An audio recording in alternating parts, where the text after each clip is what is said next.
Welcome to the show.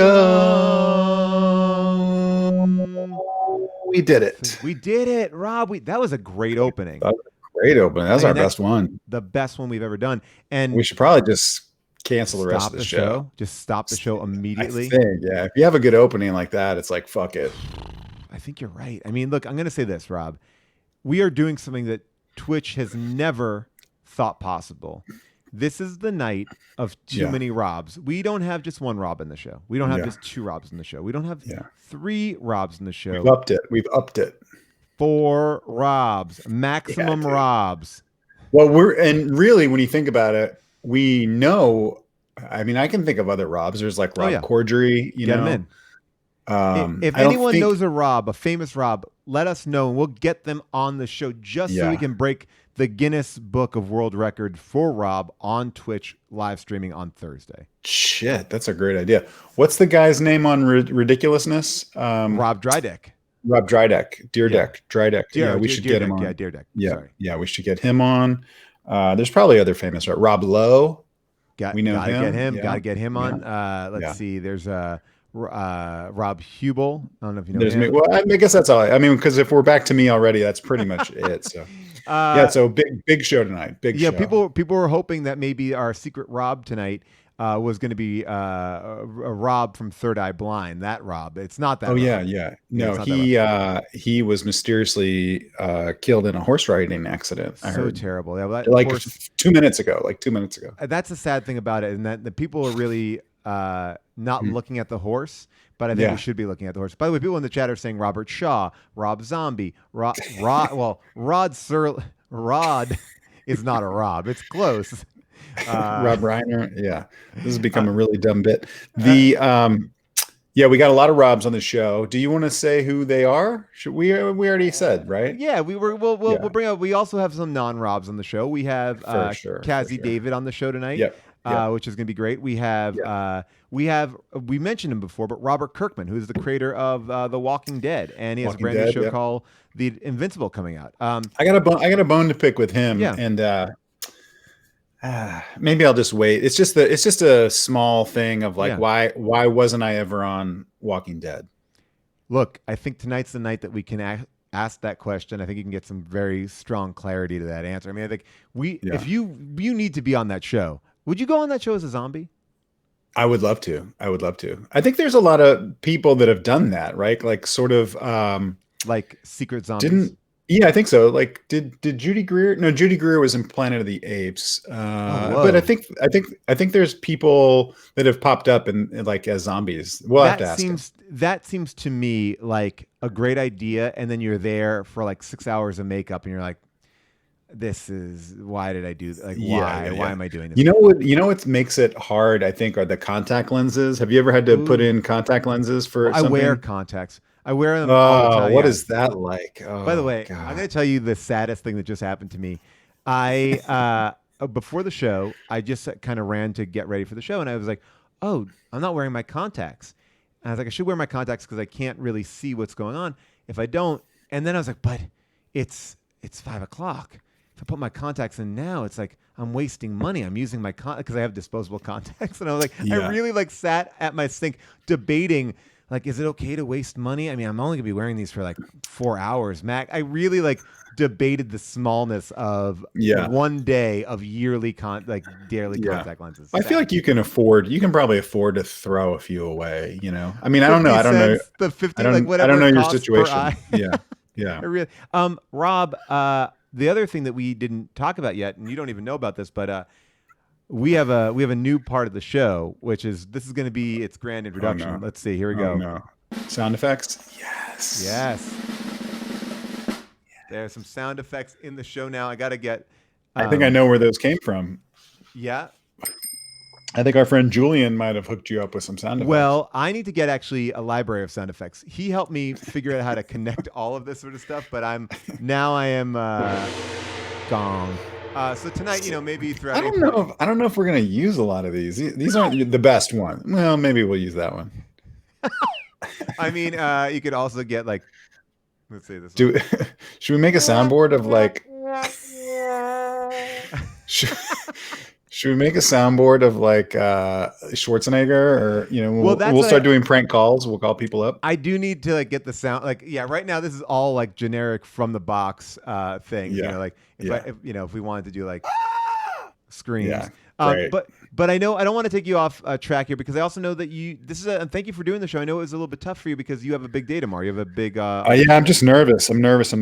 Well, for a couple of reasons. Well, first of all, I also wanted to tell you that there was some backlash to the Olive Garden thing. We showed really? last week. Yeah, we showed my old Olive Garden commercial that I was in, and I guess I didn't realize that they don't like it if you Olive Garden corporate, like they're not very cool. So they are now, there's a big lawsuit. They're like suing me. You're getting sued for posting the commercial that I was in. Man. Yeah.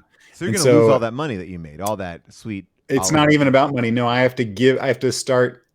I'm being sued in soup, salad, and breadsticks. So I'm going to have to, there's a possibility that I might have to provide unlimited soup, salad, and breadsticks for the corporation. But I don't know. My lawyers are looking into it. It seems. I mean, that's sad. Already great. It's already great. I mean, I was like I underscored a sad moment. Yeah, it's really great. There's not going to be any lulls. The show, I will say, used to have a lot of lulls. Yeah. Now we're not going to have that problem. No, I mean, I'm ready at if all of a sudden, like if we're just like, hey, like if we want to start a new segment, I can go like, hey, Rob, oh gosh, what happened? Oh, yeah, no glass broke. That's just the art of sound effects. That's great. We should do a whole segment about that. But yeah, you brought up something. I am a little bit nervous, and I never do this kind of stuff. I don't really like to show people how the sausage is made, but I do have a big audition tomorrow for a show that I love. I love the show, and I want to be on the show, and I just don't want to blow it. And unfortunately, I just have a lot of stuff to do tonight. So I was hoping maybe I could just do this scene very quick just for practice. If you don't mind, I don't want to I want to help you with the audition. I mean, this is like what big show. It's a show that I love. I think most people know it's called Young Sheldon. It's a great show. Young Sheldon is so funny, man. You know it. I love it. It's for people who don't know, it's a prequel show to Big Bang Theory. So if you actually like Big Bang Theory, you're going to get like a little bit extra juice here. You're going to find out like how Sheldon, we saw old Sheldon. Yeah. So now we're going to see young Sheldon. Sheldon. And then you can really use your own mind to connect all the storylines. Like, how do these connect? Well, so I just got to do, I got to do this one scene for the audition. If you don't mind, I'll do it right now. It's it's a fair amount of dialogue, but I can do it. I might. And by the way, do you want me to say anything to him? Yeah. Well, if you don't mind being young Sheldon, do you mind being him? No. Just for the purposes of this. I did get arrested with young Sheldon. Oh wow! I didn't hear that. In real life. In real life, I did get arrested with young Sheldon. Oh my God! The actor who plays young Sheldon. Yeah, he actually didn't get arrested. He was escorted away from the scene. I got arrested, but I was standing next to him when I was. Is this when you were buying beer for him? Did he ask you to buy beer? I mean, he's a very charismatic gentleman, and I was trying to get on the show. But tell me what you need to do. Do I need a script or anything? Or I think it'll be most of your stuff is nonverbal. It's just listening. Okay, great. And I'll prompt you if you need to say anything. But you haven't signed an NDA or anything, like you're okay. I mean, people. I don't know what that is. What is an NDA? I always hear that term. Kind of like what Jessica McKenna signed for when she was talking about her show about culinary magic. You don't want to reveal too many plot points. Okay, all right. So you can. No, it's fine. It's fine if I do this. It's fine if I do this. All right, great. Okay, here I go. And so just to give the audience, I guess, you're young Sheldon. Don't do it like that. Just try to be. Okay. Young Sheldon. Okay. Oh, that was a bow tie. Yeah. Do it again. Let me see that. That's actually pretty good. Okay, cool. I didn't know what you're doing. Yeah, I like that. Okay. So here we go. I'm a high school guidance counselor elementary school guidance counselor. Okay, cool. And I guess in this episode, I find a bunch of PCP in his locker. Oh God. And so he gets called into, the principal's office and then passed to me. Young Sheldon has PCP. Wow. Okay. All right. Cool. All right. Yeah. Wow. I mean, it's CBS. It's edgy. Yeah. So I mean, I don't know if you saw the commercial. If you saw the commercials in the Super Bowl, it's CBS. So it's gotten pretty edgy. Okay. But It's kind of all America's right. So network. here we Okay. go. Yeah, sure. Hi, Sheldon. Come on in. Have a seat and close the door, please. Sheldon, my name is Richard Bradfordson. Wait, sorry, can I start again? I stumbled on the name. Yeah. Like, sorry, I stumbled on the name. I know that's kind of the hardest thing to do in acting is to say your I name. know, because that's so used. They say that acting is pretending, and sometimes it's so hard to pretend that I'm not me. Well, but the number one thing that we always do is we say our name. Like, hi, our I'm name. Paul. That's like, thank you for finally someone agrees with me. And so many times on camera, I just blurt out, I'm Rob Hubel, and they go, no, you're not. You're Dr. Richard Branfordson. That's why, I mean, I've seen so many deleted scenes with Denzel Washington where in the middle of a take, he'll say, hey, and by the way, just so you know, I'm Denzel Washington. But cut. No, we can't use that in the movie, and no, you can't do that. It's the number one thing that editors are always, if anyone out there is an editor, that's how you can get in the business is you specialize in taking out the scenes where the actor says his real name. I mean, the one person who's the worst at it is Tom Cruise. Tom Cruise always identifies himself at the beginning and end of every scene. He goes, I'm Tom Cruise, and that was acting. I'm Tom Cruise, I'm about to act, or he'll say like, I'm Ethan Hunt, but then he'll wink at the camera. It's like, not really. It's weird. I'm really Tom Cruise. I know. Yeah, it's weird. Okay, but go ahead. I don't mean, okay. So this is all just BTS, as they say. That's behind the scenes. So I love giving our fans kind of this. Yeah, I know. Our audience. All right, so here we go. I'm gonna start again. I'm trying not to stumble with the name. Young Sheldon, you get in this office right now and you close the door, please. Sit down. I'm Dr. Richard Branfordson. Now, I want to talk to you. What did they find in your locker the other day? And Paul, this is where you, as young Sheldon, say, they found PCP, bro. Say that. Okay. They found PCP, bro. Oh, not like that, man. Okay. Just do it like totally normal. Just okay. All right. They found PCP, bro. No, you're not an adult. You're young Sheldon. So. Okay. I was trying to do. All right. They found PCP, bro. It's going to take too long to fix your side of the performance, so we'll just we'll do me. Here to do. Okay, yeah, It's not even about you. It's not even about you. Yeah, it's not me. All right, young Sheldon, let me tell you something about PCP. Okay, it is not for kids. It's for grown-ups. Okay, wait, hold on. You do. Paul, wait, what? Okay, I don't want to interrupt you. You're interrupting the scene, man. Okay. I'm right in the middle of it, and I'm just trying to. At this point, you are sticking to the scene, though, right? You're not like improvising. Paul, I'm literally reading it off my computer. I'm looking at the script. All right, right here. Sorry, young Sheldon. PCP is not for kids. It's for cool people and grown-ups. Look, you have your whole life ahead of you. What do you want to be when you grow up, young Sheldon? Oh, sorry. This is where you say a dog. All right, I guess, yeah. You want to be a physicist? That's what he is, yeah. Paul, it does, it's not about you. You're trying to make it about your character. It's about Dr. Richard Branfordson. All right, a physicist. Okay. Young Sheldon, if you want to be a physicist, you can't smoke PCP. You do smoke it, right? You don't inject it. And then you go, yeah, I smoke it. Yes, I smoke it. You can't smoke PCP anymore, okay? Now, here's what we're going to do because I'm a Rob, cool... I've seen this show. I'm a huge fan of the show. Young Sheldon too. is I mean, look, I don't know what's an acceptable term right now, but he's a nerd. He's a real nerdlinger, this kid, right? And he wouldn't be doing PCP in middle school. I mean, I feel like, is he covering for someone? Is that part of the joke? Is the scene a funny scene? Do you want to spoil the whole episode? No, because I'll tell you what it is if you want to. No, I don't. Can I finish? Okay, sure. Can I finish the audition, please? Sure. Okay.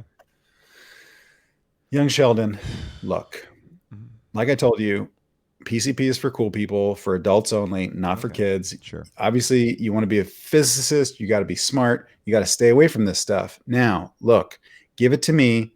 What I'm going to do is two things. I'm going to sell it for cash. I'll give you the money if you keep your fucking mouth shut. Oh, hold on. You can't say CBS is letting you. No, they let you now because of CBS All Access. So you can say it. Oh, and they'll bleep it.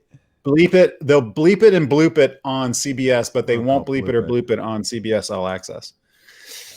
Okay. All right. Oh, I really got to finish this, man. I just have a lot of stuff going through my mind right now. Okay. Oh yeah, someone has a good note. It's Paramount Plus now. By the way, it's not CBS All Access. Okay. Well, yeah, you don't have to correct me. That was you. You said that. All right, here we go. Let me finish it up. All right. Sheldon, I'll sell the PCP and give you the cash because that's the kind of cool guidance counselor I am. And also, I'll take the fall for you and I'll tell the principal that it was mine and I left it in your locker by accident because you gave me the combination. What is this scene? I'm sorry, but what is this scene? What are you talking about? What you're like? Are you like going to do a spin, like a Breaking Bad style spinoff or something? Like I didn't write it, Paul. I'm auditioning for it, and well, I should be like so lucky. These are from the top minds. Okay. All right. In Hollywood. Okay, Sheldon, I'll take the fall for you if we can make a deal. Okay. Do I say anything? No, you look at me. Okay. And then you say, okay, what kind of deal? Okay, what kind of deal? I think you know. Oh, come on now. No, Paul, that's not in the script. No, I don't want to do this, Rob. No, it's not what you think. Paul, it's a sitcom. It's not what you think. All right. See, that says more about you than anything else. Okay, well then you thought that was going to be dirty. Yeah, okay, well what's happening? Let me finish the scene. Okay, all right. You're going to bring me homemade chocolate chip cookies every day for the rest of your life. We got a deal, young Sheldon? Absolutely. No, you just say Bazinga. You say bazinga, yeah. Bazinga. And then I try to kiss you and you pull away. Well, all right, that's exactly. And then I go, I'm just kidding. And then I go, I'm just kidding, young Sheldon. I wasn't trying to kiss you. No, wait a second. And then they go to commercial. Okay. First of all, you try to kiss me? You try to kiss young Sheldon? I was going to improvise that in the audition. I don't think they didn't write that. I was going to improvise it. I don't think I will do that actually, because I'm just, now that I think about it, that part would be upsetting to. Don't try to kiss young Sheldon. I think that. Yeah, I wouldn't do that. You didn't add any lines. You didn't do anything because I'm feeling.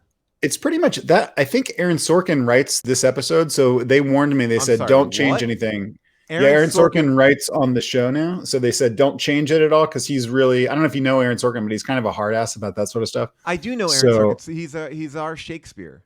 As I was told. Okay, yeah, I would buy that. So I'm not gonna change my. I think I might have changed like a couple of. Yeah, you shouldn't. I said at one point, and I said and when I should have said but. That's. I don't know. I don't know if you should be taking this part. You're trying to kiss up on young Sheldon. You're trying to. No, I added that part. I don't think I am going to do it. It was a joke kiss. It was like a European like that kind of kiss on both cheeks. I don't think I'm going to do that though. Please don't do that. Because the more we talk about it, the more it does seem like that wouldn't be appropriate. But how did you think about the rest of it? What did you think about just like the acting? Should I wear my glasses? Should I wear my hoodie or should I not? Should I use this background?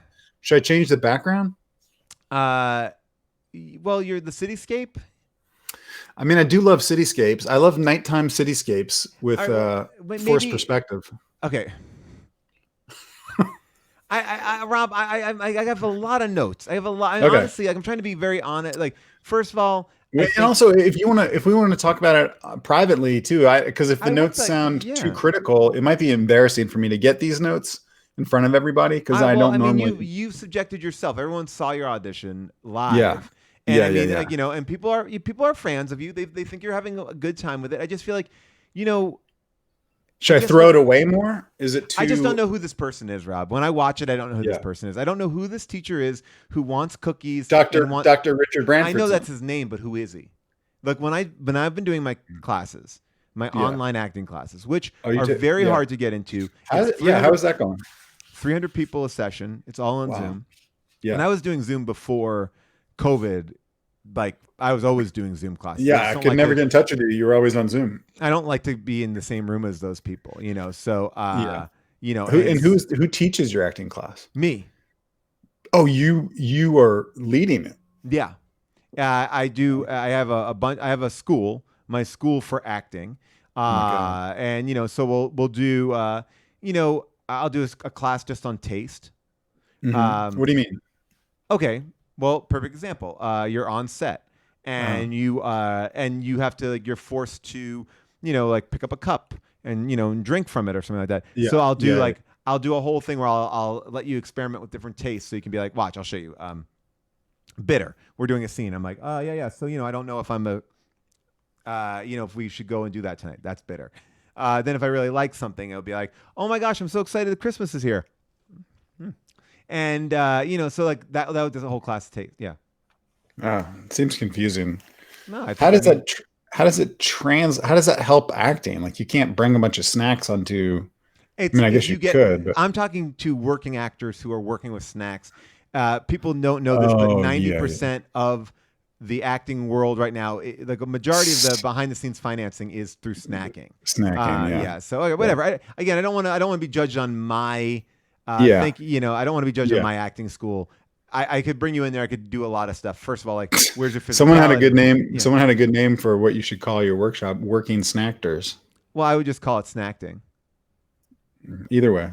No, I think my snackers is good too. Yeah, I mean, this is stuff that I charge $999. It's $1 less than $1,000. That's a bargain. That's for a lot. a 2-week class, and we meet 15 minutes each week. Jeez. Wait, a 2-week class, and you meet minimum. You only meet 15 minutes for over the course of 2 weeks, and that's it. And it's $300, $400, $999, Rob. Oh, I wasn't listening. Sorry. Yeah. Sorry. Okay. I don't want to get into. My work. This somehow turned into, as it usually does. I will point out. Yeah. Whenever I start talking about something, it becomes somehow a promotion for a business entity of yours. Have you noticed that? Look, there's always some sort of sideways promotion, some sort of plug, a reference to a podcast. Your reaction to the breaking glass is so good. That's the kind of stuff we got to get like some good fart sound effects. We got to get some dog attacks. Yeah. We got to get horse hooves. Oh, jeez. Oh, car crash is great. These are great. This is the kind of the good stuff that we can have. Rob, we have so many great guests on the show. We have a world record attempt, a real live world record attempt. 4 Robs, 1 show. And if we are able to break the Guinness Book of World Records on this, I am changing my name to Rob, which will be tough for my kids because I don't let them call me Dad. I let them call me Paul. So it'd be tough for them to kind of change that up. But besides that, there's a lot to unpack there. I didn't know that. You make your kids call you Paul. Yeah. They'll earn Dad. At what point? When they earn it. That's for them to kind of figure out what they've done right or wrong. Oh man! And your kids? Are you back taking care of your kids, or are they back solo, in Canada? Baby. I'm solo with my kids for 30 days. But where are they at this moment? Where are they? In the closet. Okay. We have them playing. I have them playing. All right. So I've been making them watch this Werner Herzog documentary about cave, kind of spelunking and stuff. So the cave paintings. The cave paintings. So I put them in the closet and I say, now you play act Werner Herzog. They like it. I think they like it. And and this show's not that long, so I'd let them out at the end of it. And they're tired at the end of it too, because the oxygen in that closet is not as there is oxygen. Obviously, there's oxygen, but it's just less. For anyone that's new to the show, we don't normally start off the show me joking about kissing young Sheldon and Paul joking about locking his kids in the closet. That we don't joke about it. We do. We don't always joke about that. We sometimes we joke about drinking breast milk, or people accuse me. Classic. Oh, there's a lot of sex whip stuff in the chat. I can't get rid of this damn sex whip. I know. Okay. Do you have it? You don't have it with you today, do you? I don't have it with me. No, okay. I've decided to not show it anymore until I get paid. I got to get that fucking money. Well, all right. Our first guest today is. I'm excited about this. This is going to be a lot of fun. We have yes, dude. It's our first and only non-Rob guest. This is our only guest tonight who's not named Rob. A lot of pressure. A lot of pressure. She is a writer and she's an actress. She co-created and co-starred this web series called 86, which is very, very funny, and has this collection of essays. Got the book right here. Boom, look at this. Boom, right there. Look at that. There. Cazzie Look at David, that. how are you, Cazzie? Welcome. Hey, good intro. Thank I know. you. Look at the Great intro, Paul. Great Hey, look, intro. Come on. I have even more. And you can see her in the upcoming 3rd season of The Umbrella Academy. How about That's that? weird. I'm not used to that intro yet. I mean, I work on I these just want intros. to warn you guys. I have no idea what Twitch is. This is my first time seeing this app. Yeah.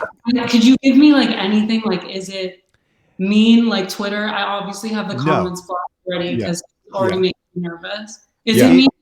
Yes. No, yes. This is a great format. We like it a lot because it's very different than Twitter or YouTube even. These are people who want to be here. They're excited to be here. They're excited to see you here. They said they're writing right now. They said we're nice. They're saying we're mean to Rob. They're mean to me. Everybody's mean to me. Yeah, that's kind of the bit. They say, "Don't worry." Rob doesn't I didn't know this was your show. I thought this was just your show. You didn't really give me a lot of. You didn't give me a lot of information about this. I have to say. No, it's mostly me, Cazzie. It's mostly me. If I knew that, I would have said yes. I know. Wow. You see. I know. It's a lot easier to talk to me. Paul is like very Hollywood and hard to. Baby, it's Hollywood. We love it out here. You know what? Lipstick City. It was described to me much more casual than what I'm feeling right now, which is like a late night show. Like, and you're in portrait mode or something. Yeah, he's got a very fancy, like soft focus. He's got a very expensive microphone. I have done something that I'm so proud of. When COVID started, I hired a small unit, a production unit. It's 7 people. I've forced them to live in my house, light me, shoot me like this, just for shows like this. And it's really paid off huge dividends. It's been lovely. And everyone is. I don't let them get the shot, the vaccination, or the test. I just I look at them and I decide if they've got it or they don't. And that's how. Yeah. I regret actually I did a slew of podcasts, which were all awful, but I regretted not investing in the ring light, which I thought they can always see it in your eyes. Yeah. It's just embarrassing. I don't want people to know I have the light. Yeah. Well, that's the trick. You will be revealed as having the light, and then you feel embarrassed, but everyone has it. But then when it is revealed, it's like, oh, you need it. You needed one of those ring lights. It's like, there's 2 teams. There's the people who refuse to get the ring light, and then there's the people who use the ring light. And it's kind of like, who are the cooler people? Yeah. Probably the ones that don't have ring lights. Right. I am on team ring light. I think what my first purchase was when COVID started was, I was like, I think I got to get a ring light because I feel like we're going to be in this for a long time. And I just don't trust. I was like, things are going to happen and I need to have that ring light. It was the best investment I made. But I feel like the ring light industry was booming the first week of COVID. Yeah. Paul is sponsored by Big Ring also.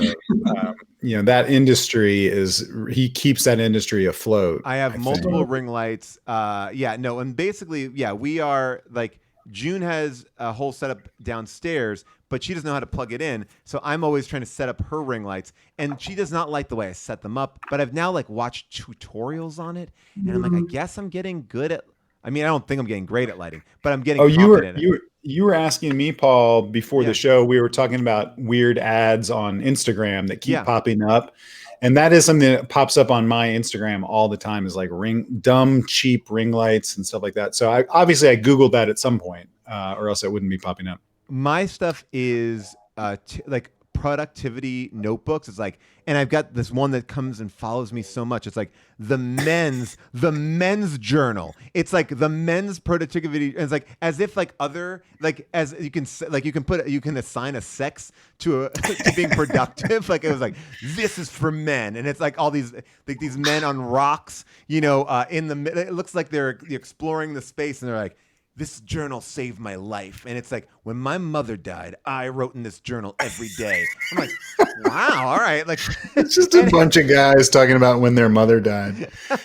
Mine are like all like ways to improve your face. Like they're all beauty products or like plastic surgery, like the step below plastic surgery tools for your face. Wait, what do they have, like? They have like those things too that can like pull your face back, right? Or like that I guess it would. That's maybe for older people. But like I've seen like a million face sculpting tools. Yeah. I don't know why. It's like it is weird how it does target you, because it's all the thing where it's like you say something once and it shows up, but I don't know. It seems like there would just be like, I need this. It seems like there would be some sort of filter I could put on Paul uses like a fancy camera. I just have my dumb laptop and this dumb ring light I have turned up way too bright, and it's Roger's in his garage, Cassie. I'm in my garage. But yeah, Paul does it the right way. Paul has it all like soft filter.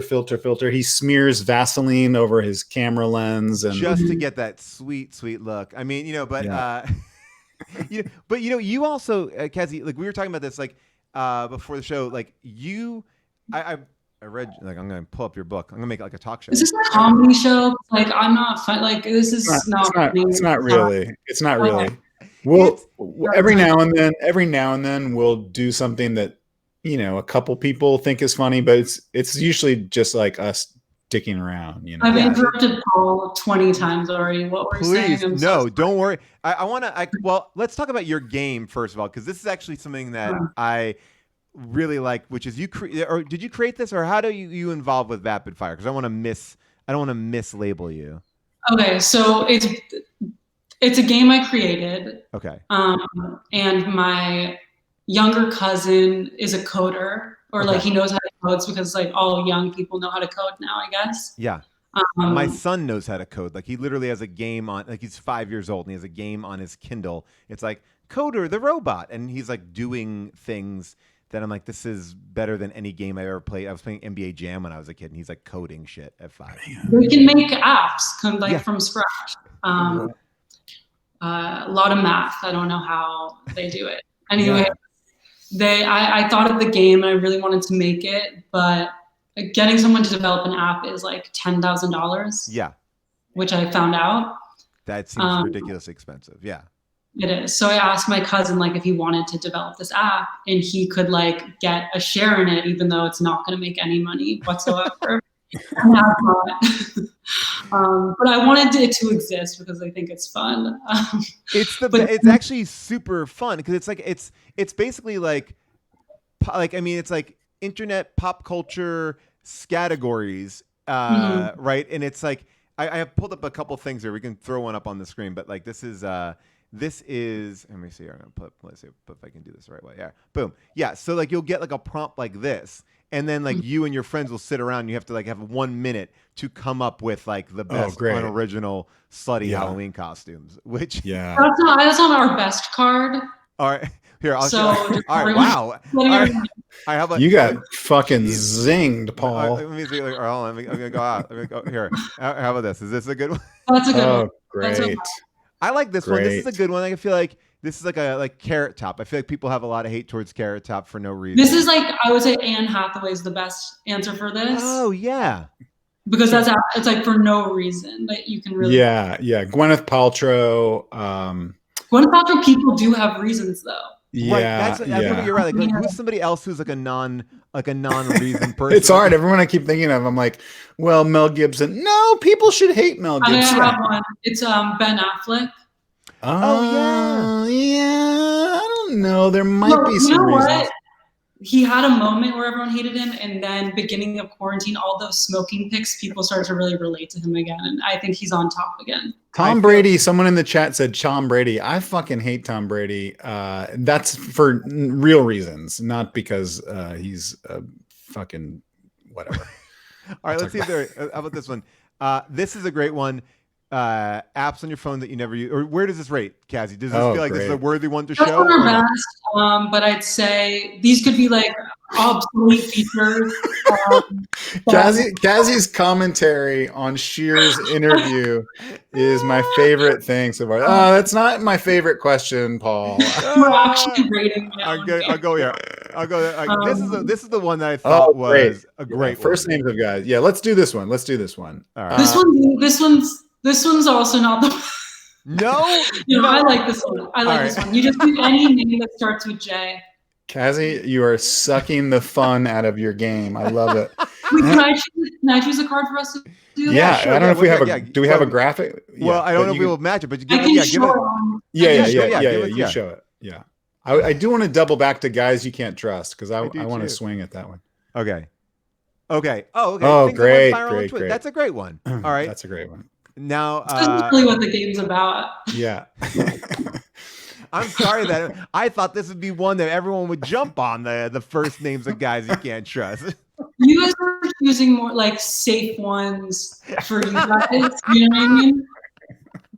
You can't really go wrong with them. But by the way, here's the thing: this game is great. It's free in the App Store. You can get it, whatever, and you can choose your own. I mean, that's the best part of it. You don't have to like if you and I were playing, you could say, is it meant to be? Am I supposed to be with my friends hanging out playing it, or do we do it? Is there a thing where we do it together, like online? Everyone started playing Heads Up because we were all just super bored, and there was just literally nothing left to do, hanging out. It's for that. It's when you have no other options. You can't watch a movie.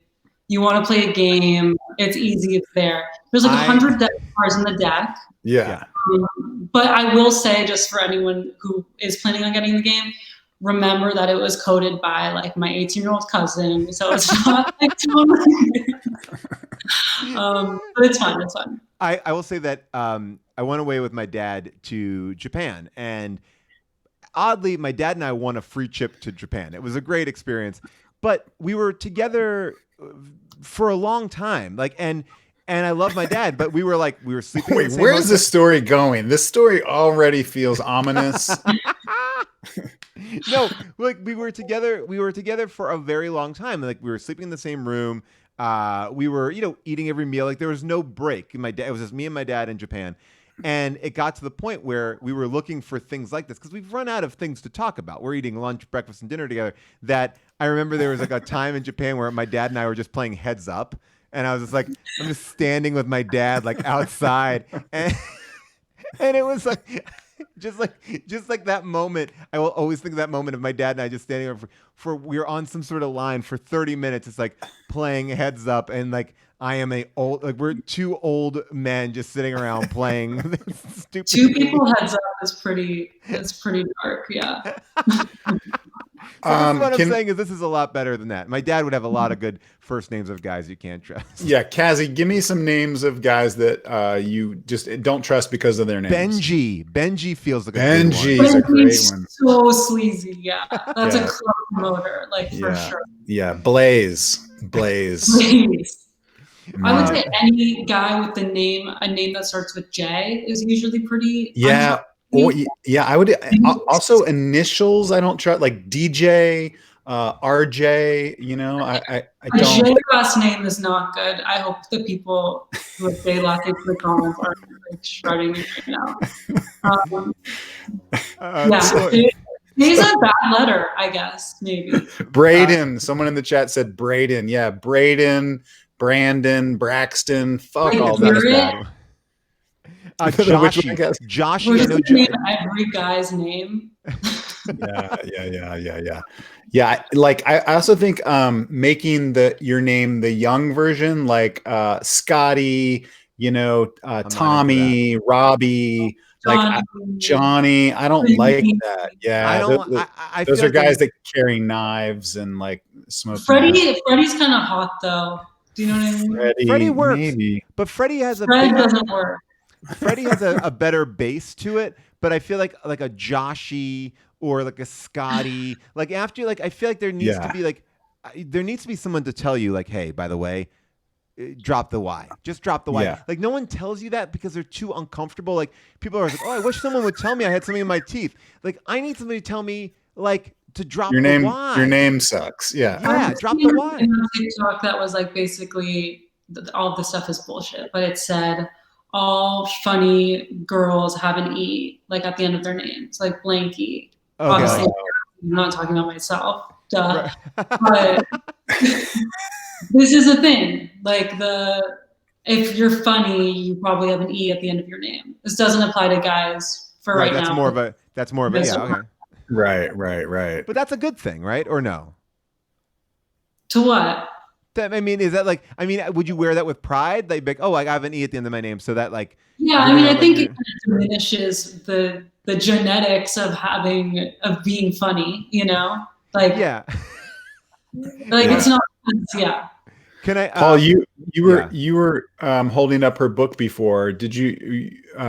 You were telling me about some phobias before the show. Yes. Well, I was thinking about this too. Like, I feel like I don't know about you, Cazzie, but I am nervous about. Like, as people, the light is at the end of the tunnel on this COVID thing. Like, I think they just announced today that in California in April, everyone's going to be eligible to get the vaccine no matter what. But I am nervous. Like, I really feel this like sense of like being nervous now because I'm like, oh shit, that means now I'm going to have to like go back into the world. And I've been really. I thought about that. Yeah. No, I'm not going anywhere. You're not going back out? No. I don't like it. I feel like the thought of like, I think there was a part in the very beginning where I was like, oh, I missed this and I missed that. And now I'm like, I've accepted that this is my fate and my lot and I'm here. And now I like it. And the thought of like people going like, well, let's go out. Let's go out. I'm like Rob, you said you had that lunch last week and it was kind of like daunting to you.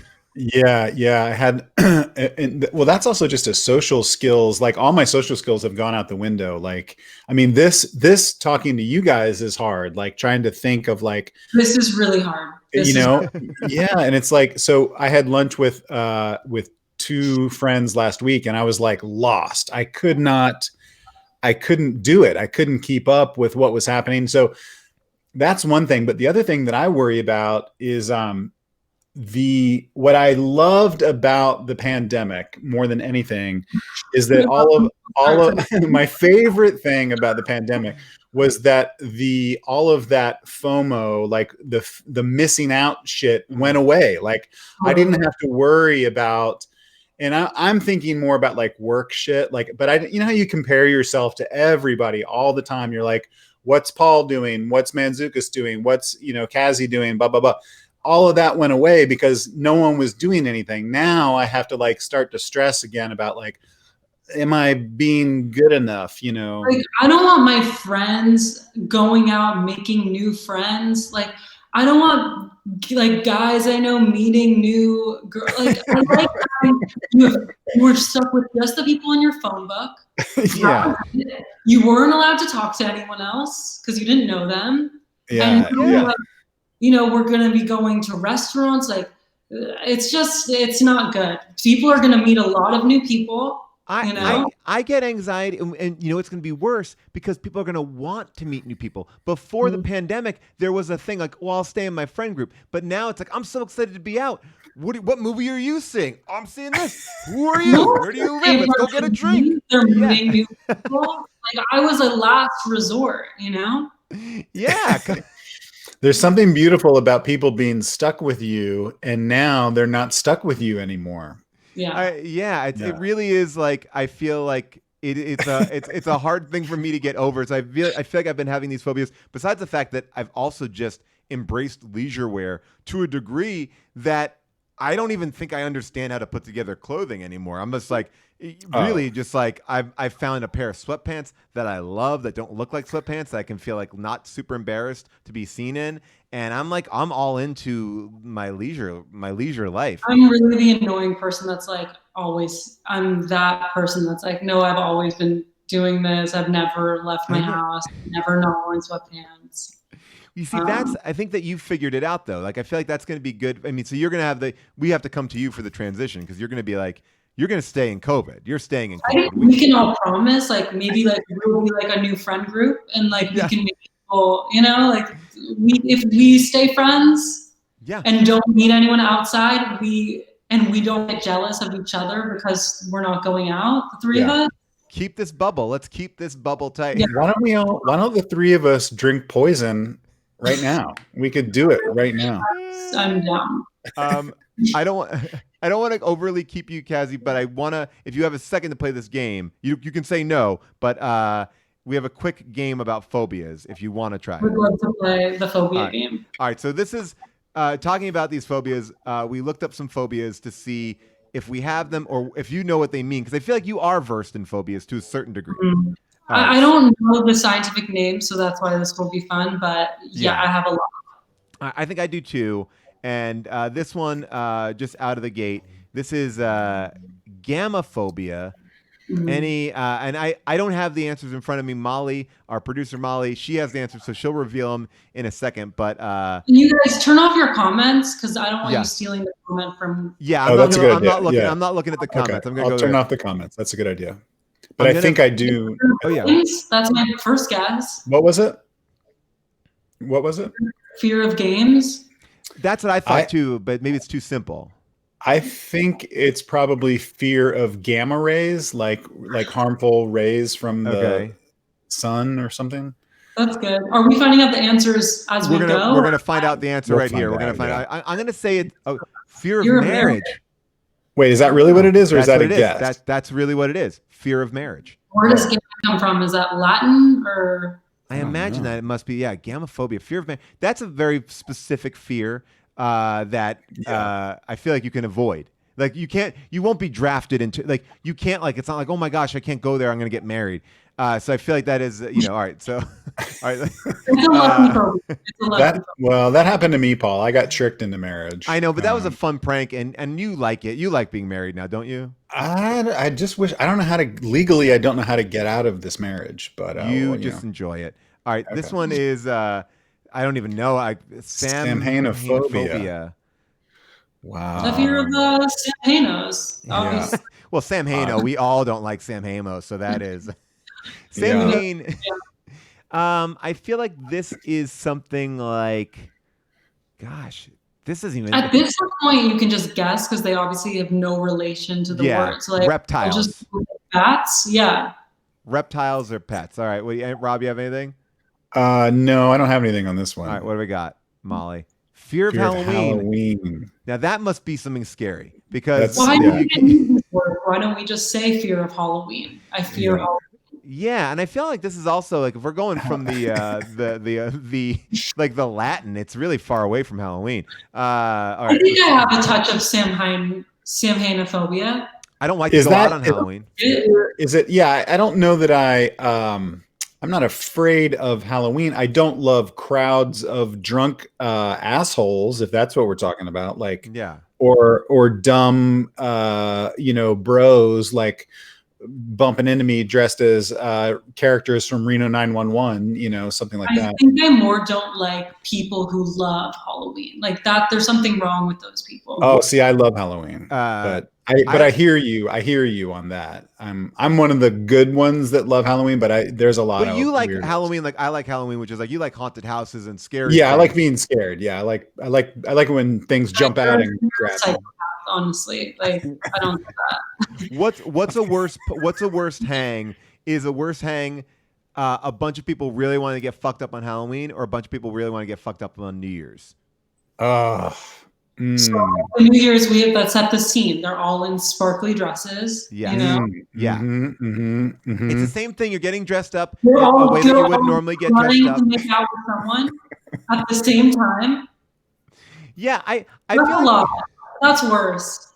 I feel like Halloween is worse because I feel like Halloween is worse because on New Year's there's like a thought like everything's gonna change tomorrow. Like tomorrow is the dawn of a new day. Where Halloween, it's like I'm embracing the shitty version of me that I am. I think people are more annoying on New Year's though, because it's so aggressive. It's like so emotional, and there's so much expectation on New Year's, whereas Halloween is just sort of like, well, I'm dressed as, a dumb ghost, or I'm dressed as a slutty bumblebee or something, I think we can all agree that New Year's is way worse, and especially when everyone's posting fireworks. Oh, yeah. No one wants to see your fireworks picture. We all know what they look like, and no one. It should be illegal to actually use your phone on New Year's. Paul, I didn't mean to cut you off. The computer froze. By the way, it didn't even sound like a cutoff. It sounded like we were having a full conversation. It worked perfectly. But it should be illegal. It should be illegal to use your phone. All right, here we'll do one last one. This is androphobia. Does anyone know what this is? Androphobia. Fear of androids. Yeah, it's got to be fear of robots and androids, which is totally legit. What do we got? This is fear of men. Oh, wow. Legit fear. Legit, well-placed fear. You should be, it seems I feel like we're going to start seeing this on social media where people are going to be like, I have androphobia. Yeah. It hasn't started yet, but people are really going to do it. We should make sure that this word gets out. Like, we should get the hashtag androphobia in the I mix. just bought the website. I just bought the domain. I'm making TeePublic shirts. Cazzie, I told you it's easy, right? You had fun. It's easy. It's not a big deal. That was easy, Cazzie. I warmed up. Like, it was okay. It wasn't that. You knocked it out of the park. I just got a text from my agent, and you got a TV deal. Oh, no way. That's awesome. Yeah. Everybody that comes on the show gets a deal. Get this book.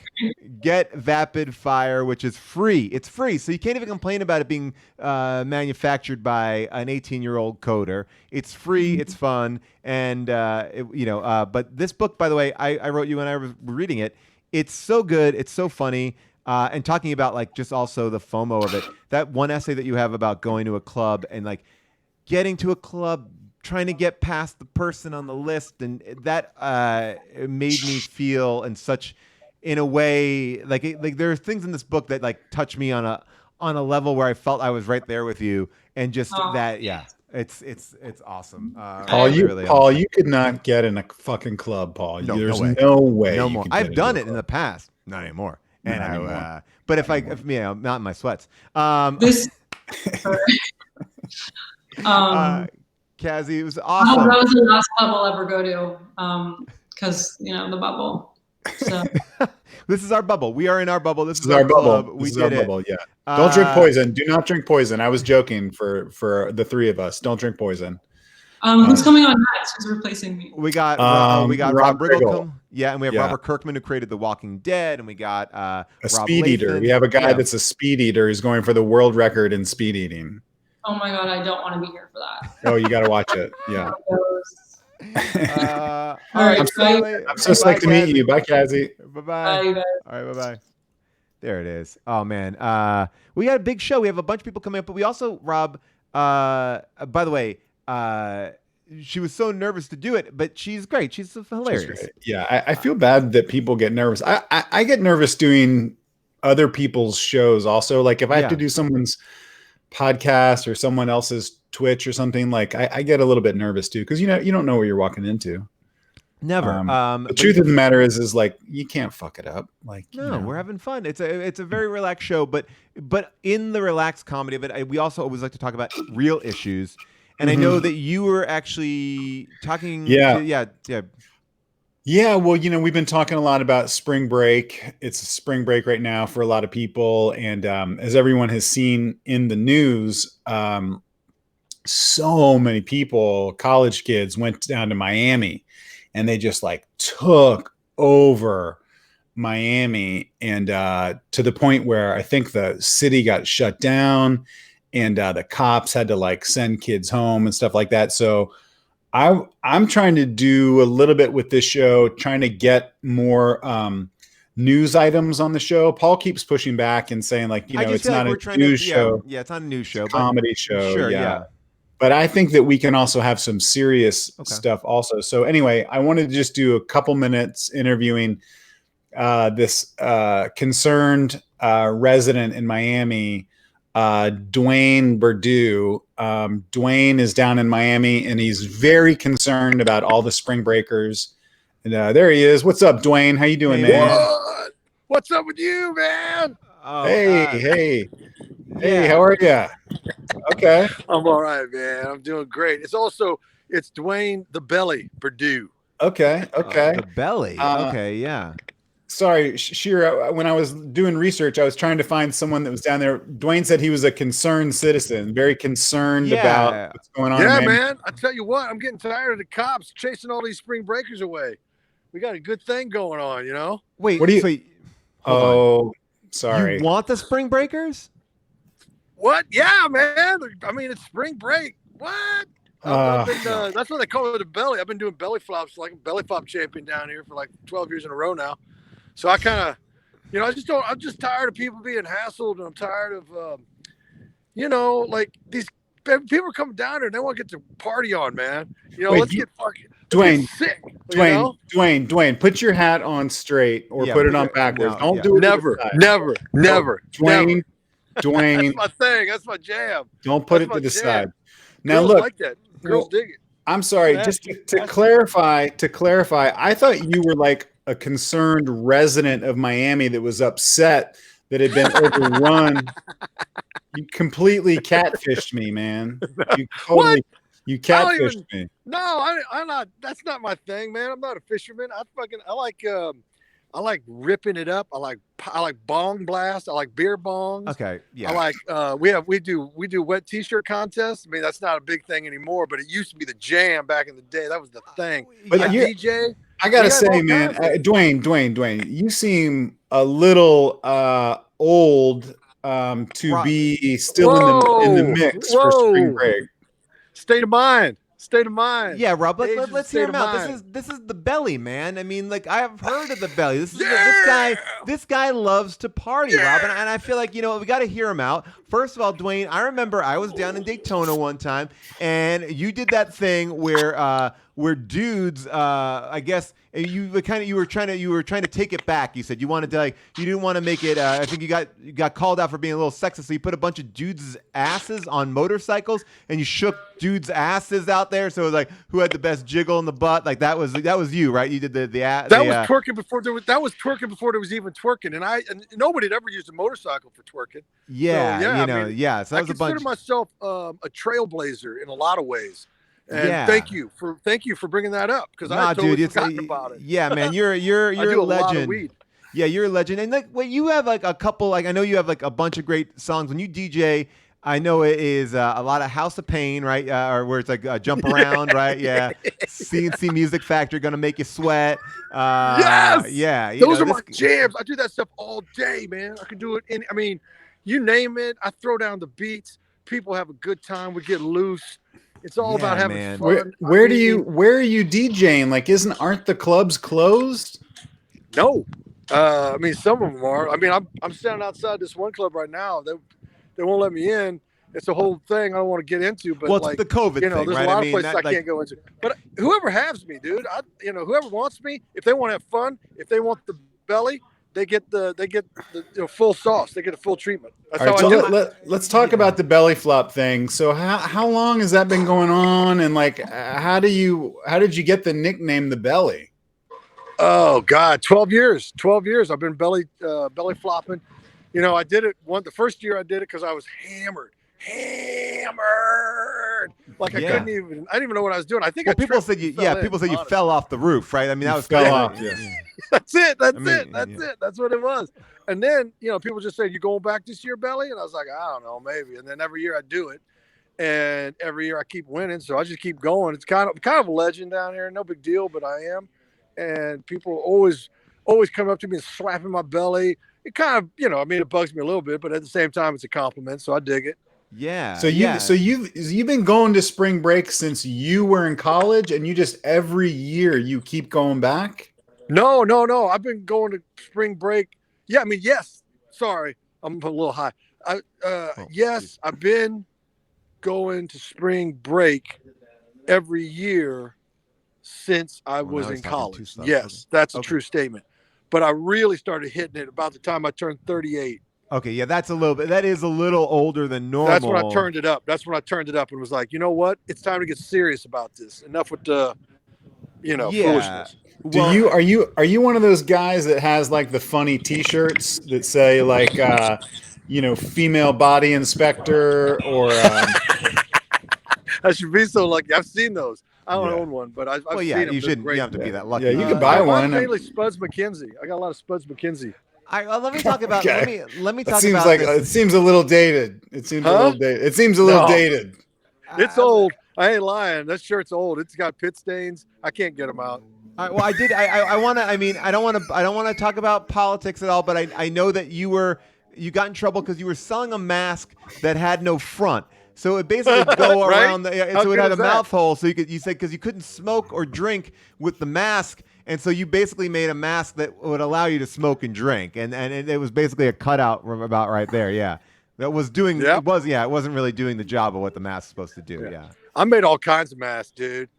I made all kinds. I made masks that didn't have anything. Yeah. I thought that was funny. I made masks that looked like a regular face. I made a mask that looked like the Rolling Stones lips, with the yeah. Well, I mean, the one that went away, the one that didn't look like anything, that was tricky because you would buy it and you would just give people a Ziploc bag and it was empty, and you're like, no, it's in there, and it was like, but it was nothing in there because you were saying it was an invisible mask. It was like Wonder Woman's like invisible mask or something like that. I did a bunch of that stuff. I don't even remember half of it, man. But I did a lot of that. One time I just put a bag over my head and ran around until I passed out. Well, that's not COVID. That's not COVID. Well, that's COVID. I was safe. Dwayne, let me ask you your stance on jet skis because I know there's a big problem down there with so many people on jet skis all the time. Is that a problem for you? No, fuck. Can I? Yeah, whatever. I mean, no. I love jet skis. I ride them all the time. I mean, I don't own one per se, but I hang out with a crew that's very serious about jet skis, and we ride them on the beach because that's party time. That's what people like. Yeah, and I'm good on a jet ski. So you are not officially part of the Wet Riders. They cause a lot of mayhem. I think the city of Daytona said that they were behind some jewel heist. Yeah, are you in the gang? Are you in the jet ski gang, the Wet Riders? I've heard of them, and they are a good time. I party with them, but I can't say that I'm a blood member. Okay, which well, I think now blood in, blood out with those guys. I don't even know what blood in. Wait, what does that mean? Yeah, blood in, blood out. I think you have to fight your way into the gang, and then if you decide to leave because it's too dangerous, you got to fight your way out. Jesus Christ, man! Yeah, they run hot. Hot. Dwayne, let me ask you a question. Like, just as far as like your own career plan and stuff like that. I mean, are you like able to make a living, just spring breaking all the time, or how is it financially sustainable? It's not. I don't have any savings, if that's what you're driving at, and it's not a job per se. It's a lifestyle, man. So you commit or you don't commit to it, and I've decided to take my life on a path of growth and experience. And that's what I do. I drink as much beer as I possibly can. I jump into pools, hot tubs, whatever, and make a big splash. And that's kind of that's how I think about life, making that big splash, guys, and fighting COVID. All right, well, let me ask. I guess the chat really wants. Well, you're not really doing a great job fighting COVID, but let me ask you a question here. Our chat has been saying, is there any truth to the fact that you've been caddying on the side, like for this 1 week? Like, so for the majority of the year, you are just a caddy. Like that's how you make your money for the majority of the year. Like, is there any truth to that? I work in the golf industry. Yeah. Okay, he's a caddy. He's a caddy. Yeah. I work in the golf industry. He's a caddy. Yeah. He's a dirty caddy. He's a dirty. Yeah. Dude, the way you say it makes it sound nasty, but it ain't. No, man. That's the lowest form of athletics, man. Everybody knows that. There's nothing lower than a caddy. I get in my steps. Now, let me ask you a question, Dwayne, and we got to let you go pretty soon, but I get mine. I understand you had an injury doing belly flops over the years where you shattered a bunch of ribs and stuff like that, and you had to have reconstructive surgery. How did you deal with all that? That must have been really hard. I'll tell you, that's why I'm blessed, is because the people of Miami, the people of Daytona Beach, the people of Fort Myers, good people up in Pensacola. I mean, word got out that the belly was hurting, and people passed the hat and paid for my surgeries. Otherwise, I couldn't have done it. Wow. I mean, is there any truth to the fact that I know a lot of people in Florida, they represent by having grills, and that you requested to get like a I don't even know how to say it, but like grill ribs, like essentially like you have ribs that are made out of gold and diamonds and stuff like that. So you can't see them, but they are like if you were to see an X-ray, you have. I don't even know what you're talking about. Is that a thing? You can have ribs surgically implanted that are made out of gold? I believe. Hell yeah, you can. Hell yeah, you can. And don't think I didn't try.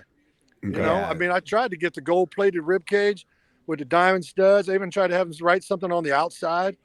You know, it said Florida. Yeah.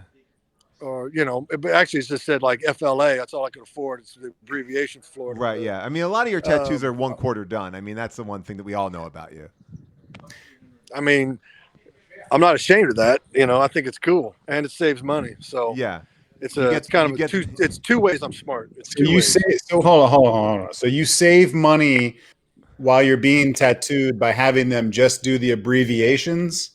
Well, abbreviations or, you know, just get to the point, like the gist of it, you know? Yeah. Like for example, like, what do you mean? Well, like Calvin, I got a couple Calvins peeing on Chevy signs and Ford symbols on my back, but I just took Calvin out of it and just have a little penis peeing on a Ford symbol or on a Chevy symbol. I want to talk about that because that tiny little child penis. They don't ever show the penis. They never show the penis in the ads, but you made them kind of think about what Calvin's little penis would look like, and that's all you have. It is a disturbing image. I've seen it, and I mean, I appreciate the sentiment with the Ford, the Chevy, but. Doing this, Dwayne. Why are you doing this all the time? It's Dwayne the Belly Purdue. That's what's up. Dwayne, what are you going to do when spring break is over? I mean, eventually it's got to end, right? What are you going to do? Done in for me, bro. It never ends for me. It never ends for me. I'm going to keep it on the street. I'm going to keep it legit. I'm going to keep it real 24/7. That's what I do. What does that mean? You're homeless? What do you mean keep it on the street? I mean, I am in between homes. You sleep on golf courses. Yeah. You sleep in sand traps. Have you ever slept in a sand trap? You know, let's not shame him for. I'm not shaming. No. I'm not trying to shame. No shame. There's no shame. You know, he's no not shame. Okay. All right. There's well, no shame. All right, Dwayne. All right, Dwayne, good about that. I thought we were going to get on and get some real news here, but sorry, Paul.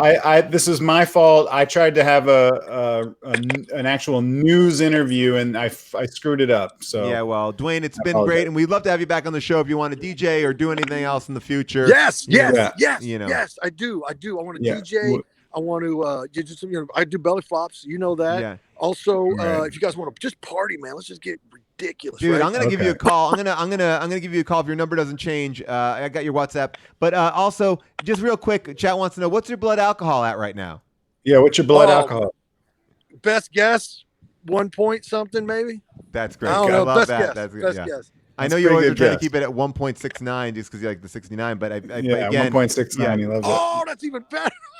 You know, but just again, be safe. Have a great spring break, and I mean, I guess, All right, dog. Okay. All right. Wow, man, I'm so sorry, Paul. I just really didn't research that enough, and I thought it was going to be more of a political thing where we could talk about what's going on in Florida and stuff like that. That was just a legend. He's a legend. We love him. You know, I mean, I like him. I mean, look, when I went into the spring break, he definitely treated me well. You know, what do you mean? Well, I mean, he introduced me to first game of naked checkers, where he gets a bunch of guys and girls together, and you play naked checkers on the beach. We also, did drinking Jenga, which is super fun. You know, where you just start drinking and then you play Jenga. And then every time you pull a thing out, then you drink more. So it's like almost a double thing. Wow. Yeah, Hey, are we almost set up for our world record attempt? This is a big guy. This is actually really cool. Let me see what I got here. I see that he's around. I think is this Quick Lips? This might be Quick Lips here. Let me see. I'm going to just make sure I got my thing over here ready to go. Yeah, this is definitely Quick Lips. Okay, yeah, we can bring him in. For people that aren't familiar, you may just set him up a little bit. Yeah, should I bring him, or should we bring him in and just well, yeah, you tell me and I'll I mean, Paul and I are just always experimenting. We're always trying to find the best guests for free on the show. You know, we're not going to pay a guest. We refuse to pay. But we want to have a great show. So we found a guy that wants to set the world record tonight for speed eating. Please welcome Rob Quick Lips Latham.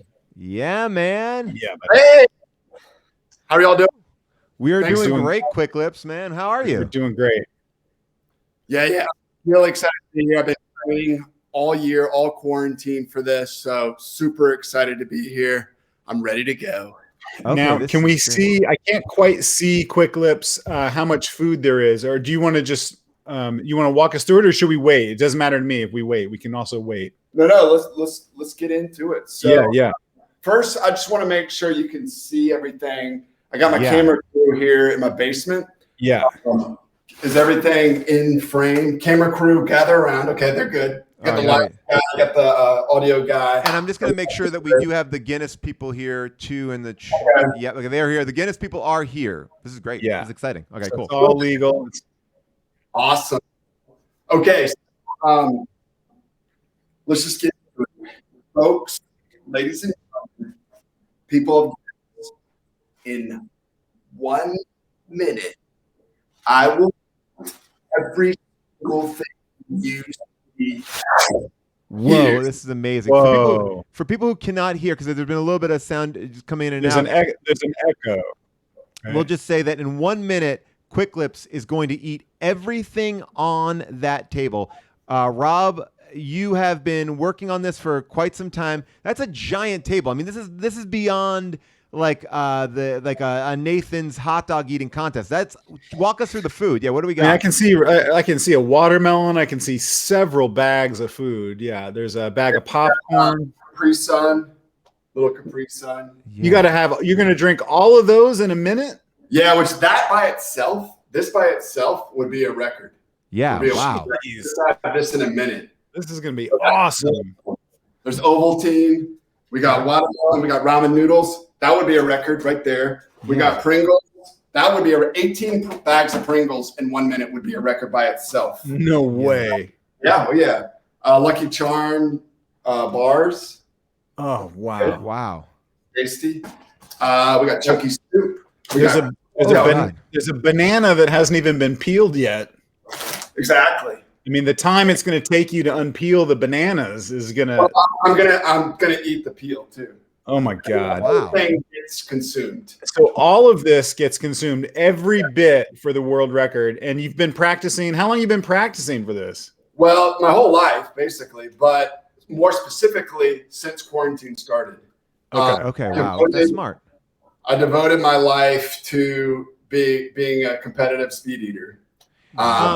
And people are asking here, like you can peel, right? Like, so the peels don't count. Like, you can peel the bananas. You don't have to eat the rinds. We just want to make sure that everyone's on the up and up and making sure we know what's in store for us. Okay, in that case, that's fine. All right, then I won't eat the peel.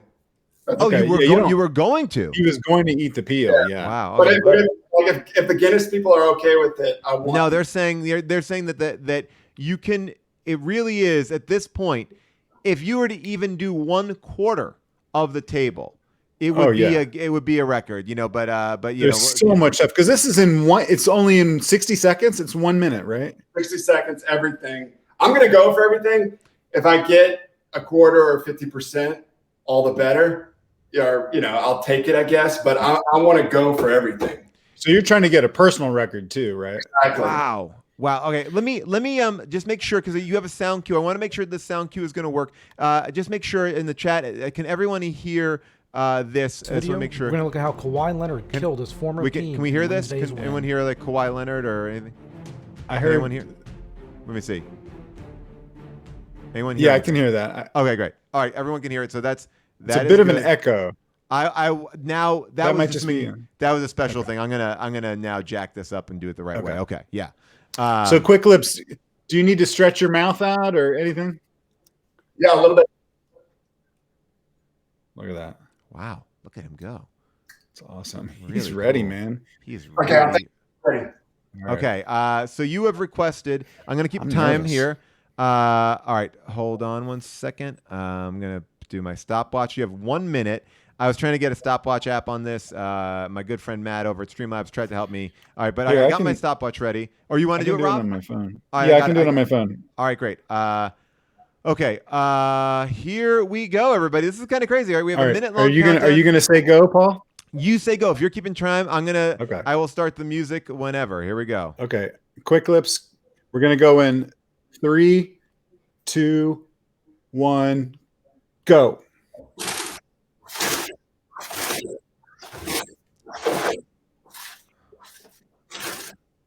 This is taking too long. Yeah. Oh, he's got to pick up the pace. It's okay. He's pacing. Most people will do this. Start. Okay. Oh, he's taking too long. There you go. All right. No. This spray. He's probably got like 45. Oh, wow. All right. All right. Oh. 20 seconds. Or 20 seconds left.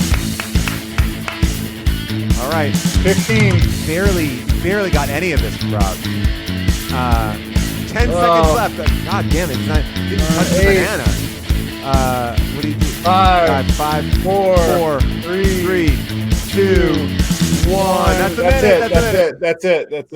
That's it. Wait, Rob. Quick Didn't lips. happen. Yeah. Didn't happen. Quick lips. No deal. What happened? What happened, buddy? Did not happen for you. What happened? It looked like you got... Yeah. I couldn't do it. I just wish I had a little more time. Yeah. Well,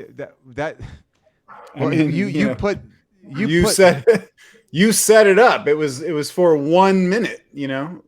60. Now think about it.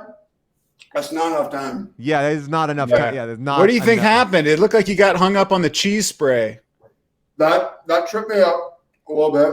Because you put a lot. You put like a lot on there. Yeah. Way too much. And probably for the Guinness people, I didn't really need to do that. Yeah, the Guinness people left. The Guinness people left at, I mean, to be quite honest, they left at 30 seconds in. They just they knew. They saw them just get out of there.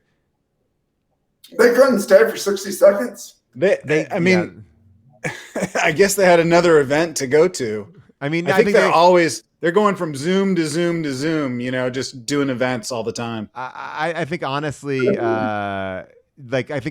just knew that it wasn't going to happen. They didn't want it's dinner time. They wanted to Quick Lips. What are you going to do now? Like, what are you going to do with your life? Are you going to keep training or? I'm going to still train. I got my eyes set for Tokyo. I'm president of the federation to have competitive speed eating, part of the Olympics. So everybody spread the word. We all want competitive speed eating. Yeah, but you got games, right? You can't really be an ambassador for something you can't do. Yeah, you didn't really do it. Well, I would have if I just had a little more time. No, again, the more time, that's enough. Yeah, we can't. Yeah, it doesn't. You can't say that, man. If the whole had event. More time, yeah, yeah. It's not speeding if it's more than a minute. I mean, if you give me like a month, I would easily. A month? No, that's not speed. I could do it in a month, man. You're supposed to be an athlete. Well, maybe all right, yeah. But that's a lot of food. That's a ton, like a whole watermelon. Yeah, I know. That's the whole thing, man. That's why it's impressive to do because it seems impossible. You had a month. It seems like you haven't even tried. You didn't even experiment with some of these foods. I feel like you just bought. You know what I feel like you did? I feel like you went out and you spent a lot of time buying sweatpants or headbands and wristbands today. Well, that's the key component. Get yourself in the right mindset. You know. Yeah. Well, people say that we should aerobic activity going on. All right. People said that we should. People say you may have quick. People say you may have a quick lip, but you don't have quick teeth. Because you do need to chew the stuff, and I have to agree with that. That's the problem. That's the problem. His lips are quick, but his teeth aren't very quick. I admit there's truth to that, and that's something I'll work on before. Okay, you don't have to promise. Yeah, we built this up for too much. Yeah. Well, maybe we'll have him back because we did invest a lot of money in. We invested a lot of money. So I can expense all this, right? No, not to us. Give it to your family or your neighbors or something. All right. Thank you, Quick Lips. Yeah. Thank you. All right, Quick Lips. See you, buddy. Got it. Man, sorry about that, Paul. I tried to play. I tried to. I'm always trying to think about the show. You know, I'm trying to make the show better, and I'm trying to get new ideas on the show. And I feel like both of those ideas just, I'm frustrated with myself. I get it. Rob. Before we bring out our final guest, the final Rob of the night and the night of Robs. That by the way, was Rob Latham. who is I've been saying his name wrong. Is his name with an M? Lathan. Sorry, Lathan. I said like I okay. Either way. Yeah, Rob Lathan. Either way. Yeah.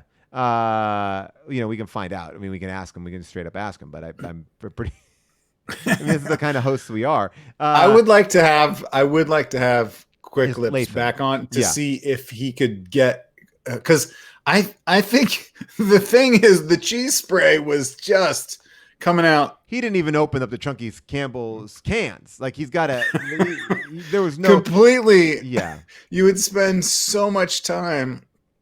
The other thing that I'm a little bit pissed about is that he complains that, I could do it if I had more time. Well, it's the Olympics, man. Like it's a world record. It's before we bring out our next guest, I want to show you something that's been going on in this Discord. You know that I love memes, right, Rob? I love memes. Love them. You're always talking about memes. And our Discord has gotten to work on some memes for this show, and I want to encourage people to join them, and I want them to post these memes. And I thought you would like some memes that have been up in the Discord.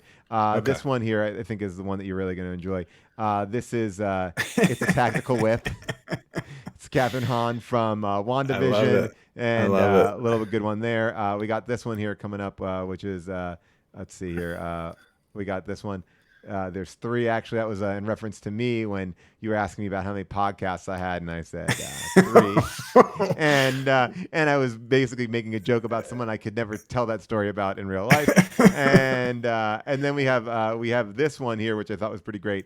That's a good one. Yeah, us as human giants, green giants, and that's from Jack Rhapsody. I'll show you one more and give proper creditation here. This is from Japan of Green Gables. This is the human giant man, which I kind of really love the artistry of this one. I feel like that character should travel around the country. And of course, this is Portable Jeff. And that is Shorster. But yeah, that's great memes. Great memes. Some solid memes. Good hang Discord. We love that. All right. So Rob, I feel like our next guest is ready. I'm going to bring him in a little bit before. Let me give him a proper intro as I'm trying to get better at intros and stuff. You know our next guest, as the creator of The Walking Dead, Outcast. He's one of my favorite comic book creators. He's written things like Ultimate X-Men, Irredeemable, and Invincible comes to Amazon Prime tomorrow. Please welcome Robert Kirkman. Robert! Yes. Hello. What is up, buddy? Oh, nothing much, man. Just, enjoying my Thursday. We're going to talk night. To you guys. It seems a lot of fun. You are on the press tour right now because you have a giant ass show coming out this week, right? This is Friday night, or is it? You think it's giant? You think it's giant? I think it's gonna be pretty giant. But by the way, the cast for this show is literally insane. It's the stupidest thing ever. It's like, what? Go ahead. I don't want to interrupt. It's Walt Goggins, Gillian Jacobs, Jason Mantzoukas, our friend Jason Mantzoukas. You have Zach Quinto, Andrew Rannells, Chris Demetopoulos, Mark Hamill, Seth Rogen, Michael Dorn, Worf from Star Trek, of course. What? Nicole Byer, Mae Whitman, Clancy Brown, Jonathan Groff, Marshala Ali, John Hamm, Zazie Beetz, J.K. Simmons, Stephen Yuen, Sandra Oh. It is stacked cast. Crazy. Yeah. It's kind of ridiculous. I don't know exactly how we ended up with it. I feel real lucky. But yeah, no, it's really cool, and it's a cool show. It debuts actually tomorrow on Amazon Prime, and I've been doing 2 to 6 hours of press a day for the last week or so. Oh my god! And so it's who was the worst? What was the worst interview you did? This doesn't count, by the way. You can't count. Yeah, no. Look, the worst interviews are always the international interviews. Yes, because the international interviews, you guys have been on junkets and things. Yeah. The international interviews always start with the the press person at the network going, "Okay, you have 10 minutes, go." And then the international person comes in because they're so polite and not American. They're just like, "Hello, how was your day? Yeah. It is so fantastic to talk to you. I have enjoyed your work." And you're just sitting there going, "Oh my God, dude, if you don't ask a question, they're going to cut you off. What You're are you doing?" watching the time click by, and then I feel guilty if my answers are longer, and then I'm like, "No, I want you to get all your questions in." And And are you doing it now? Right now, is it all on Zoom right now? You don't go. It's not like the old days where you would go to a hotel room and sit there. For people that don't know, like sometimes when you're promoting stuff, you go to a hotel room and you sit there, and they just cycle in reporters all day long from everything, and you're just sitting there like a dog in a cage or something. But now it's all, you're in your house, right? And you're doing it on your computer, I guess. Yeah. So it works like this, though. It's like on one hand, you never have to leave the house, but on the other hand, there is no fruit plate. Right. Yeah, you don't get any of the treats. Like I just did a whole thing for Disney Plus, and I was like, oh yeah, there's no drinks here. There's nobody like even asking you how you doing. It's like I'm like, oh, I have 5 minutes. I can run to the bathroom, and like it's my bathroom, my own house. Like there's no fun. There's no explore. Like sometimes they'll put you up in a nice hotel room. You don't even get to stay there, but you're like, I'll throw some shit on the bed, and I turn on the TV. It's like whatever. The world is my oyster. Here, you're just at the same desk you're always at. And I have to say, so. We did the press junket for Invincible. They put, back to back, like a full 6 hour day or whatever of sitting in this chair in front of this wall, talking to people. And I want to say on like hour 5, this guy comes on to do a question, and he's in his house, but like his closet door is open. He's got a futon that's covered in clothing. He's got like cat toys everywhere. And he comes onto the Zoom, and I'm just sitting there like, he didn't even close his closet door. Like, what's he doing? What? We're too far into quarantine. People don't even try to hide the bed. No one cares. But I'm sitting there like mentally like analyzing everything in the background, and then I realize he's stopped talking, and he has asked his question, and I haven't listened to a word. Oh no! You were just looking at the background. Yeah, but press junket guys, like you've answered the same 4 or 5 questions over and over again. So I just picked one and started talking. I love That's it. the best. I've done that where I've gotten lost in my own train of thought, and I'm like, if I just sound like I'm gonna land this answer, like if I land it, then maybe I'm pulling a Jedi mind trick on them. Like, did I ask that question? All right, I guess I may have asked that question. I fucked up today. I was pitching a TV show this morning.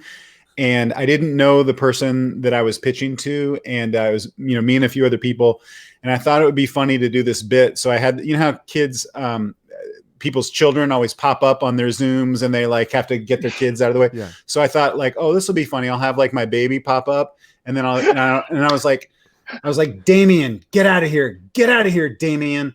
And then but the person I was pitching to had like no reaction, like was not on board for the bit at all. It was me being mean to a baby was not funny. All right, so I was doing a pitch, and my dog walker that day was late. I do like one big dog walk a day. I do multiple dog walks a day, but I have one time where the dog walker. It's so nice of you, Paul, to walk your dog. I walk my dog plenty, but such a show off. Yeah. He gets to go walk with my other dogs. My dog pees so much. He gets to walk with. I want to give him an outlet to go walk with other dogs. So, but for whatever reason, they were late, and I kind of planned the pitch around that, knowing the dog walker would have come and left by this point. But then, like it, like I have my thing on, I'm doing the pitch, and I'm like sweating in the back of my head. I'm like, if this dog walker comes in the middle of the pitch, I was like, how do I frame this? And so like I'm being the pitch, the doorbell's like ding dong, ding dong. I'm like, all right, and let's hold that thought, because now I have to let in my dog walker. And I had to like run out of the pitch, get my dog. My dog refused to get out of the crate, and I'm like, come on, Meatball, come on, and like dragging him out through the door. But I feel like I'm trying to mute it and make sure, but I'm sure they saw me like dragging my dog to the door. It's like it's not a good look. This is, for all the benefits of this, there are some you get caught in these embarrassing moments, I feel like. Yeah, I haven't had one embarrassing Zoom moment this entire pandemic. I can't relate. None at all. I wanted to ask you a question, because I want to we'll talk about the show and make that proper. I've done enough of that, man. It's fine. It debuts tomorrow. People will watch it. They won't. It's on right okay. now. People are saying right now. That's true. Yeah, they did stealth launch it like I don't know, an hour ago or something. So, cool. So it is up. But please keep watching this. I don't want to do this for nothing. We'll be off in a couple minutes, and you can watch it. And it's an hour long, right? That's the other cool thing about it. It's an hour long show, which is really cool. I wanted to ask you about something. This is like one of my favorite things that you did. And I want to know about any chances of rebooting it or anything. But can we talk briefly about, I'm going to pull it on. I'm going to make sure I'll do this at the same time. We can talk about Battle Pope. Oh, boy. Oh, man. Whoa. Battle Pope man. is one of my favorite things. It's such a cool idea. And I, first of all, I didn't want to just spring it on you, but I feel like you have love for Battle Pope, right? Battle Pope is awesome. Battle Pope, first book I ever did. That was the beginning of my career. I had no idea what I was doing. I worked with childhood friend Tony Moore. We put this book together. I basically would call people and be like, how do you make comic? And they'd be like, like this, whatever. And then I would just try. You can look at the first issue of Battle Pope and the sixth issue of Battle Pope, and it's like, this one looks like it's made in a basement, and this one looks kind of professional. Like you can watch us learn as it goes. So yeah, I have a great fondness for that book. I don't know how appropriate or PC or okay that book is these days. It was pretty crazy. I mean, it is pretty nuts. It's like if I remember correctly, the idea is the rapture happens, only a few people go to heaven, and the Pope is here, and the Pope is kind of keeping order, and then God imbues him with this, basically a bunch of powers to go out and essentially kick ass. And it's such a But he also gifts upon him his only son, Jesus Christ, to act as his sidekick. Yes. Wow. And at the time, I was early 20s, and so I was like, this Jesus Christ guy, he's super peace loving, and a real mellow dude. I think he's kind of a hippie, and we kind of played him like a dumb kid. And so it was Jesus is over there eating paste, it was that kind of stuff. And we got complaints. You're going to get complaints for something called Battle Pope, but I also feel like in the same way, it's kind of lifting it up. It's like we're getting to see the Pope do things that we wouldn't normally get to see, and I would love to see more Battle Pope. But if you have not seen it, I know that people are so familiar with your work, and your work is so it's so out there. If you are a fan, I think you will enjoy going back and looking at Battle Pope. If you don't know what that is, it was one of the things I remember. The book is still in print. There are 4 volumes. Please go to Amazon Prime, order these. Go to your local comic shop, whatever. Image Comics publish them. They're still available for you. So by all means, buy those comics. Yeah, they are really fun. When did you guys shot all of Invincible before the pandemic? Obviously? Yeah, I mean, it's animation, but all the voice recording was done well before the pandemic. It was mostly done in 2019. Well, so, gotcha. I remember when I got the pilot for Black Monday, I was talking to Andrew Rannells. He's like, "Oh, I'm doing this this animated show, Invincible." I was like, "Wait, what?" And it was and that show where did he say it like that? I was like, "Yeah, I'm doing this animated show." I feel like piece of garbage. It's 5 hours of work. I don't really care. Whatever. But you know what it is? They told me Mark Hamill was in it. I was like, whatever. But it's that weird thing of you never know who knows what you're talking about. If I don't know what Invincible is, I'm like, oh, cool, Invincible, whatever. Oh, that sounds interesting.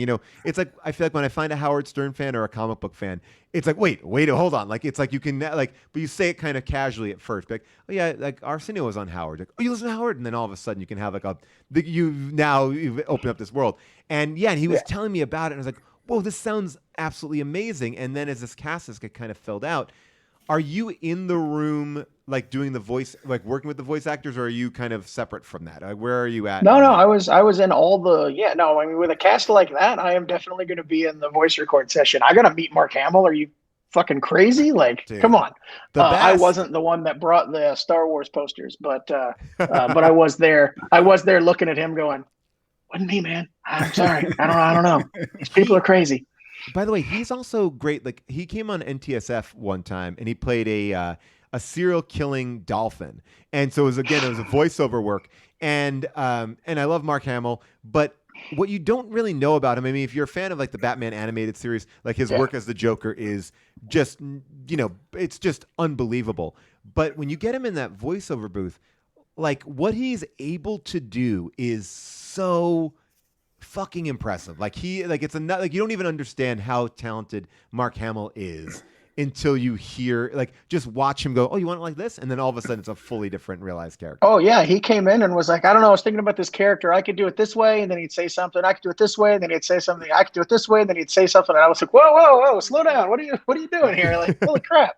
Yeah, I'm trying to remember, like, when was it when he just made the total shift to voiceover stuff? Like, I feel like he made a decision at some point to like specifically do, maybe it's probably a byproduct of just being like so famous as Luke Skywalker walking, it's just like, fuck it, I'm not going outside anymore, I'm going to stay in my house. I also think it's like when you hit something good, like, and you hit it out of the park, like that Joker was so, like, people love that character, and then all of a sudden you want that, like, you want that sweet, that energy, you want that, like, can I get some of that sweet stuff that Mark's got? And that's what people say in the business. I mean, we're all in the business. We all know that we're always asking for that sweet stuff, Are there people that... Oh, go ahead. I was going to say, like, are there people that you try to give, like, is it, what is it like directing some of those people with their voice work? You know what I mean? Like, are there people that are like, I got this, buddy. I don't need you weighing in on this, Kirkman. I mean, for the most part, it was a humbling experience. Like, Mahershala Ali came in and he was like, this line of dialogue, I can't say this. These two words don't work together. And I was like, what? And he's like, look, if I say it, I'm going to stumble here. Like, well, like, I can't do this. And I was like, yeah, that's poorly written, man. I'm really sorry. I don't know what to tell you there. And he's like, can I flip this word and this word? And I'm just like, yes, you, Mahershala Ali, can do whatever you want to do. Like, I am totally fine with that. It's really good. I was in, I had a small part in The Incredibles that was cut out. But when, do you want to do it right now? Give us a little taste. What were you doing over there, kid? What were you doing? Like, it was like a sequence of the movie that was cut out where I'm interrogating children. It's like that after that big opening sequence, all the Incredible family is arrested, and there's parts of it in the film. And you can watch. It's on the deleted scenes on the DVD or on the whatever. We're not going to look it up. It's fine. Look it up, bro. We'll take your word for it. I'm also in Incredibles. I'm on the deleted scenes. It's pretty cool. You should watch it. Hey, wait a second. You can't do that to me. I didn't bring it up, but I am as well. I mean, it's not a big deal. Mine's long. Mine's like a 60-minute deleted scene. Whoa, geez, well, that seems like almost the whole movie. It was like an hour, yeah. Brad Bird. I see why they deleted it. They're like, we really overwrote this. It was a monologue. Yeah, whose idea was it to have this 60-minute scene in the middle of this movie? We're not gonna do an hour monologue. Cut it. Just cut it out. And we were just having fun writing that night. We just figured this side character worked at a convenience store could really get into it. But he, like, Brad Bird, who I love, and I loved his Mission Impossible, and obviously his like work in animation is just fantastic. But he does something where he reads across from you, and I've never had that happen before. So like, I'm doing my lines with him, so he's like, yeah, and he's like, and so you're it's almost like you're like, it's a competitive voiceover acting. He's like, higher, lower, and you're in, and like he's directing you in your face, and I felt like I've never felt more pressure. Like, I felt like it was like a coach, it was a scene partner, and you're like, I don't even know what I'm doing. He's like, you're chewing gum, you got the gum in your mouth, the gum's in your mouth. I'm like, no. He's like, and now you're gonna say it. You're gonna say, kids, get out of here. Kids, get out of here. Like, louder, kids, get out of here. I'm like, all right. Like, it was I left exhausted, but it was like one of the most insane fun things because he knew exactly what he wanted, and then he would be like, as he would get it, he would like tag it. He'd be like, and then they would know we got that line. Like, got it. Like, it's just like editing the movie on the fly. It was one of the best fun experiences ever. Like, to do it up against that, and I also like if I was like if I was like Craig T. Nelson, I don't know how I could possibly keep that up. I got to do it for like an hour one day, and that was it. Like, but if you do a whole Incredibles, like, okay, here we go, get back in there. Craig T. Nelson's like, I'm going to lunch, guys. I'll be back after lunch. Yeah, on Invincible, we very much had the glass room, and then the actor is in the other glass room, and we can hear everything through a speaker, and then everybody does their takes, and then me and the voice director and the other writer and different producers and stuff are and we can talk before the actor can hear. Right. Yeah. So it's just like the actor has to like do the lines and then get complete silence while they watch a bunch of people go. Yeah. The most it's so stressful. And then it's like, you did a great job. Yeah. We like that. Like, it's so stressful. Yeah, it's so terrible. There's always like one, there's like one spokesperson, like the person with the actual mic, and talking to everyone else. And there's people on phones and like, so there's like this whole committee. Yeah. And then like, we loved it. There's always the producer in the back that is just like, I am producing other projects. And yeah. And if you're watching, and if like you're on this side of the glass, you're watching people and you can tell like, well, that guy didn't like it. That guy didn't like it. This woman's pissed off. But then they're like, they loved it. You're great. You're really great. Loved it. Really good stuff. And then basically you are just saying like, we're gonna go to lunch. We're gonna go to Sweet Greens for lunch. Yeah, let's go to Sweet Greens. And we like that line. Yeah, we like that line. All right, great. That line was great. Like it's like there's so much cost. Rob, I thought we could do something fun with you, which is, I don't know if you know this, but you probably do.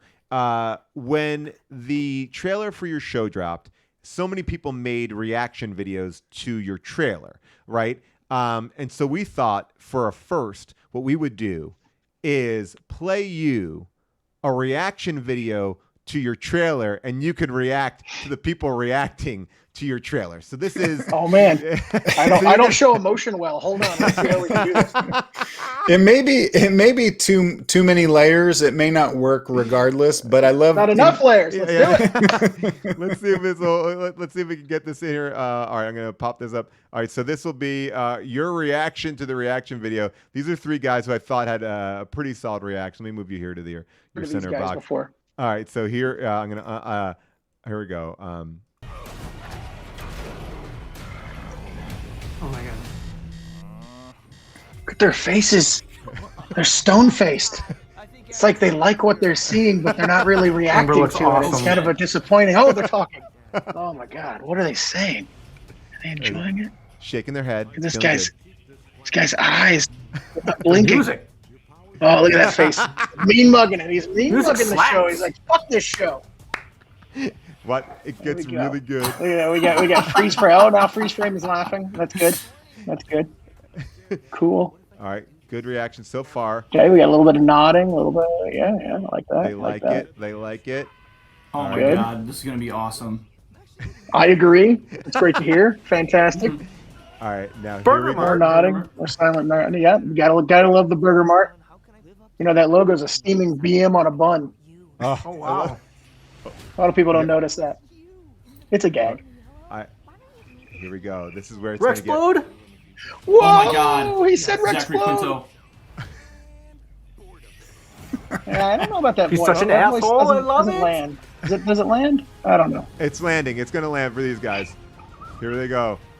Here. The blood dripping. Okay, here we go. What are we doing? Little punch. Oh, actors. There's so many actors. Oh my gosh. The cast is huge. Here it goes. Eyes are getting wide. Come on. Oh, he looks evil. Holy shit. Oh, they're stunned. Holy shit. I'm stunned that they're stunned. Were you stunned? We're all stunned. Holy shit. Whoa! What is happening? What is happening? A trailer is what's happening. That guy's crying. He cries all the time. Nothing special. He cries at everything. Oh, this is William.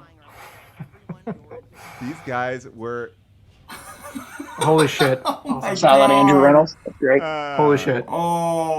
There you is a reaction to reaction video. It is so. I mean, I was just looking at that today. It is so gratifying to watch something so stupid, like people reacting to content. But I get caught up in it. Like you I'm just watching these guys get so. It's excited. such a weird thing. It's like those reaction videos make me think that we are robots. Like we are so fascinated with just scanning other humans' faces for emotional symbols. Yeah. It's so crazy. His character's happy. I'm happy. Yeah. I know this guy. Oh my god, I love this character. Yeah. I know that you're like obviously you're very involved in the stuff that you are. You are one of those creators who I think has a very interesting career in the sense that you get to be involved in the way that your vision is told in in a different media, right? To a certain degree. I like to say I'm able to get in there and screw it up. But you get but you know what? If it's screwed up, it's because of you, not because of someone who's like, well, actually, this character would do this. It's like, no, I created it. There's a place, and that's like so rare. I think, especially in the comic book world, where I think people, look, and I think everyone will talk about, like, you see a character like Green Lantern, you know, like a bunch of people weighed in, like, well, no, he's got to surf in this scene and he's got to do this. And you start to, like, you break apart a character and it's nothing like what you got to do. What if the helicopter was crashing and instead of catching it with his green powers, he made like a roller coaster track to catch the helicopter? Like, I think that's more visually interesting, right? Like, it's that movie is, I think, such a beautiful mess of, like, they call these things like 4-quadrant films. Like, it's good for kids, it's good for adults, good for grandparents, boys, girls. It's like they just try to make everybody happy, and it becomes such a muddled mess. It's like, who cares? Like, Green Lantern, it will work or it won't. Just make it the right way. That's, I mean, I don't know what you think about it, but I just watched a Snyder Cut. Did you watch a Snyder Cut yet? Anyone watch a Snyder Cut yet? I watched the Snyder Cut. I watched that shit Thursday morning. Oh, I was all in. I'm all in on that. Did you like it? I enjoyed it. I mean, it's a movie. It's 4 hours long, and there's a half hour at the end where you're like, I thought this movie was over, and it is still movie. I'm in movie right now, and I thought movie was gone, but movie's still here. So much movie. I think the problem with it, there's my biggest problem with it is calling it a movie. It is not a movie. It is 6, 7. It's more movie minute than chunks. any other movie has ever been. I think you're wrong. If you try to digest it as a movie, it's like that Monty Python sketch where they're just feeding that man too many things, or an all-you-can-eat steak. At a certain point, it becomes not fulfilling. It's like, I'm just doing this to do it. So I found if I took strategic breaks in between all the chapters, I found myself going back in very refreshed. But watching as a movie, like that's, I needed to like go like, chapter 1, now go clean my house. Come back for chapter 2, go plant a garden. I just needed, like, it took me. I tried to treat it like a weekly show. That really made it go down a lot easier. How's your garden doing? You're always talking about your new garden, your Snyder garden. My Snyder garden is really beautiful. It's an uncut. It's the uncut garden. They're very intimidating plants when you look at them. Very dark. Very dark. When you trim things, are you like? I put some Joss Whedon seeds in there. It's weird. It kind of like offsets the garden in a weird way. No, but I guess what I'm saying is, like, it's fun to know that you are behind it and you're getting these reactions, and you can do those things like put a steaming BM on a bun. Like, do the Amazon people try to like weigh in on stuff, or is it now when you're doing stuff, are they like, we don't have any opinions? It's Kirkman. Like no, there is no it's Kirkman going on in my life. Trust me. No, I mean they weigh in like any other studio executive, and they gave some really good notes along the way, I have to say. I mean, there's like the first episode opens with like a very weird like character monologue where two characters are just kind of having this very long drawn out conversation, and it's there for a purpose. And they were like, that doesn't need to be 5 minutes. I think it could be 2 minutes. And I was like, how dare you? And then I'm watching the cut going, this should have been a minute and a half maybe. But so there are things like that happen. But I think for the most part, I have to give them credit because Invincible is absolutely nuts. It has weirdly varying tones, like from episode to episode, where it's like super happy and then super dark and super funny and then super scary. And it's also like really, really violent. And it has purpose. And I have to say, like, it's all for the story. It's not just for gratuity's sake. Some of it's for gratuity's sake. But they really let us go wild. Like, I kept getting cuts back from the animators, and I would be like, well, they're never going to let that go through. And they let it all go through. And I was like, wow, this is working out really well. So yeah, it's really cool. And what does the first season cover, by the way? Does it cover like how much of, or does it? But first of all, does it stay true to the book? That would spoil. Oh, okay, got it. Then I will not ask it. So there we go. So, but yeah, I mean, we cover like issue blank to issue blank, and I like to say all the greatest hits that comic book fans are looking for, they're there. Like we're not like changing things to the point where you're not going to get what you want, but we are expanding some scenes and moving things around and changing things up just to keep things interesting for anybody who's like a diehard fan of the comics. Mainly myself, just to keep myself interested while I'm doing it. What is that process like, trying to calibrate it for the hardcore fans and the people that are like, oh, what's this on Amazon? You know what I mean? Like, do you just try to please the hardcore fans? Like that would be my instinct of like, well, we'll just please our fans, you know, and then you can either love us or not love us. Yeah, I mean, I don't know. I guess it's a bad answer. I'm just trying to make myself happy usually. Yeah, So yeah, you know, I'm real selfish, and I'm like, if I think this is cool, hopefully enough people will think it's cool that it works. But you never really know. Going into adapted, you know, it's a comic book I wrote, but it's a comic book I wrote almost 20 years ago. So it's like going back in and you read the issues and you're like, well, these aren't great. I could have done a better job on these. Yeah, well, it's like that cringe factor. We talk about this all the time. Like Rob and I do the show at UCB, Upper Assistance Brigade in LA, and we'll meet like people who are like, oh, I'm a songwriter, I'm a this, I'm that, and you know, you have those things that you're just embarrassed by. Like you're like, but at the time you thought like, I am saying something like you would take yourself out to dinner, just be like, I did it. And then when you look back on it as like, ooh, like sketch, like I remember just looking back on sketches or ideas that I'm like, this is or any kind of writing. That's the hardest part about writing is just like that it is down on paper or on a computer and you're like, oh no, there it is. It's still there, you know? And like you have changed, and I mean, and this is your experience is different. Like I'm just thinking about my own shit, but like, but yeah, I mean, on some level, I'm sure you went back and looked at it, like you said, and you're like looking at it, like, oh, I could tweak these people, you know, and make this dialogue better. And it's not that I'm like, you know, embarrassed of it or anything. Like it kind of holds up, but it's like when you look at your own work, all you see is the flaws. You know, I think that anyone buying Invincible and starting on the comic is going to enjoy it just like anyone did, you know, 20 years ago. But, you know, when I look at it, I'm like, oh, I would have, you know, made that line a little shorter. And, you know, this line's a little on the nose. What was I thinking there? And, you know, why did I have this subplot take so long? You know, like there's different things that, you know, I would want to get in there and tweak.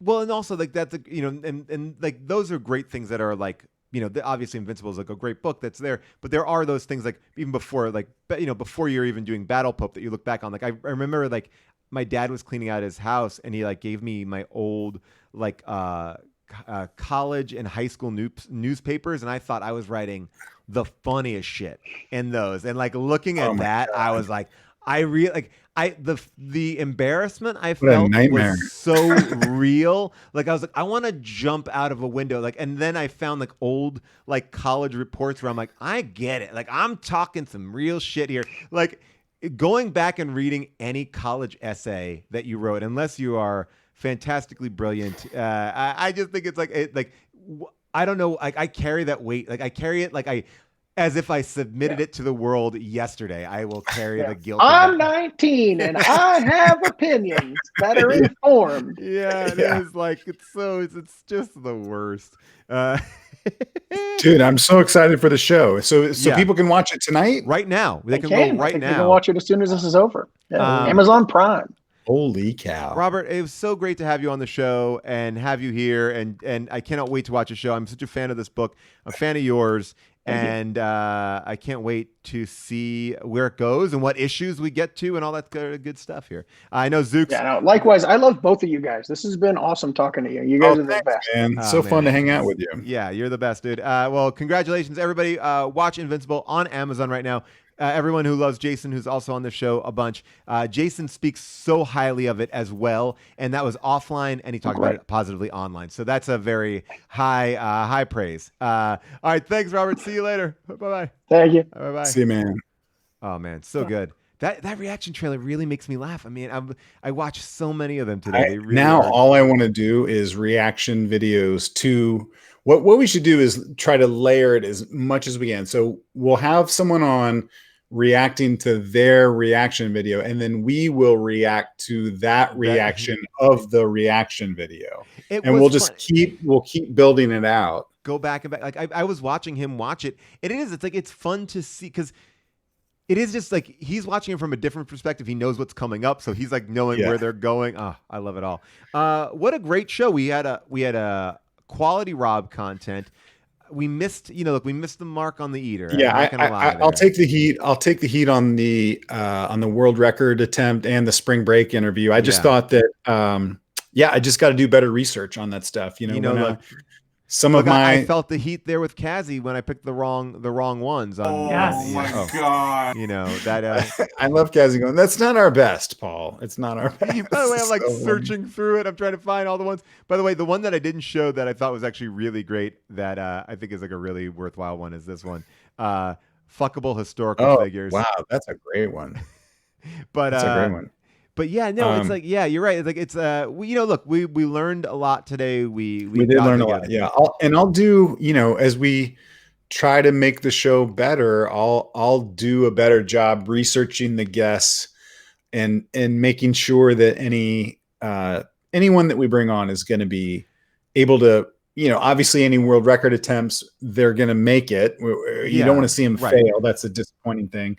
Any interviews with people, I'm going to make sure that I'm going to vet people. It was my fuck up. It was that guy was a partier. He was down there in Miami to party, and I didn't know that. I just basic journalism. Maybe Rob, I in this spirit of forgiveness, can I take one more look? I don't know if you have another scene or you want to redo that Sheldon scene. Oh God, I do have another one. Yeah, I gotta get ready for it. One more scene. It'd be really helpful because I did the one scene about the PCP. Yeah. And there is another scene. If you do we have like I think if we have like a minute, I could do this other scene in about a minute. Yeah, let's do it. Let's just do it. Yeah. Okay, so this one takes place later on. Young Sheldon comes to my house, my character's house, Dr. Richard Branfordson. Yeah. And he knocks on my door in the middle of the night. Oh my gosh. And so this is that scene. So here we go. Okay. So first of all, I'm asleep, so I'll be asleep. And my character isn't married or anything. I'm just in my bed asleep. Okay. Oh, what was that? What was that noise? Oh my God! Someone's knocking at my front door. Okay. Oh, let me go see who it is. Right. And then I go down. I open the door, and here you are, young Sheldon. What are you doing out there in the rain? Come on in here. Get in here.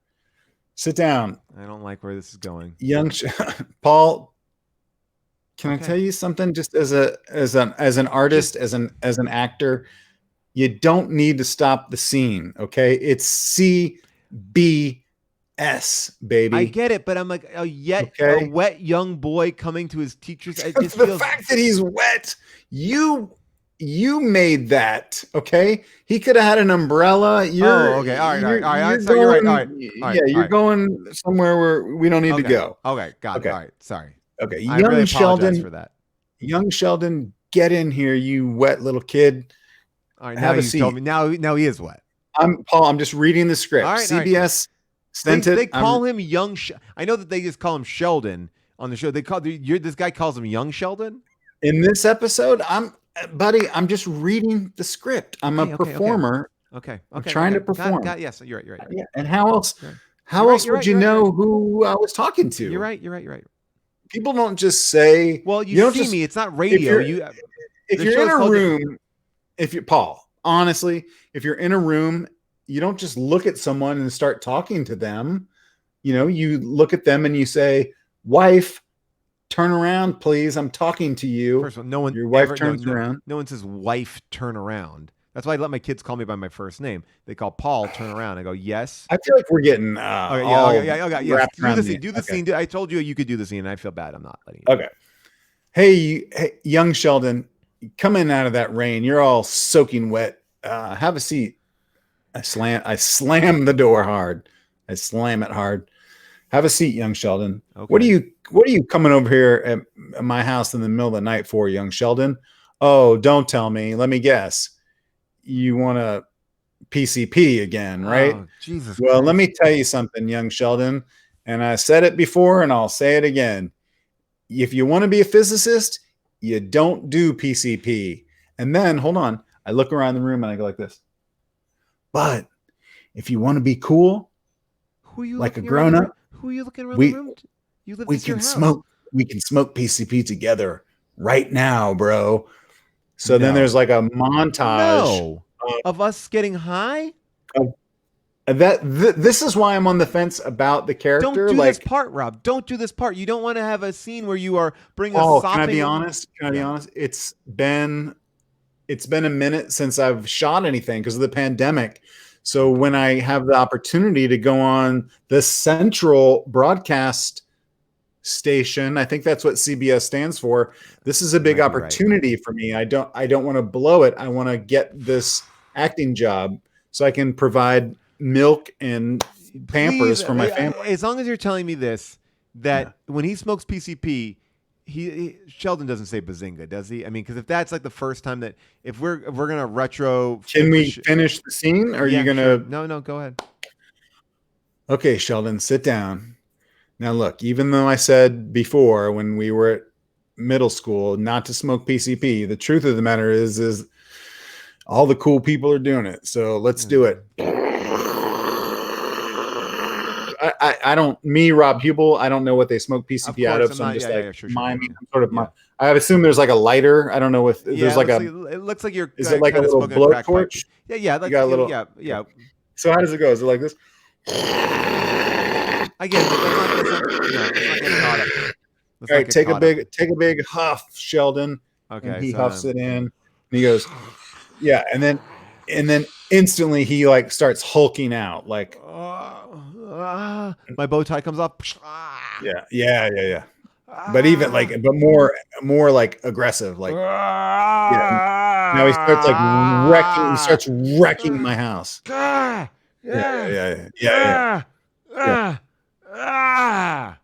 perfect. And then, do I say it or no? Yeah. Do the catchphrase. Bazinga! And then I look into the camera and I go like this. I go, "Hello, everybody.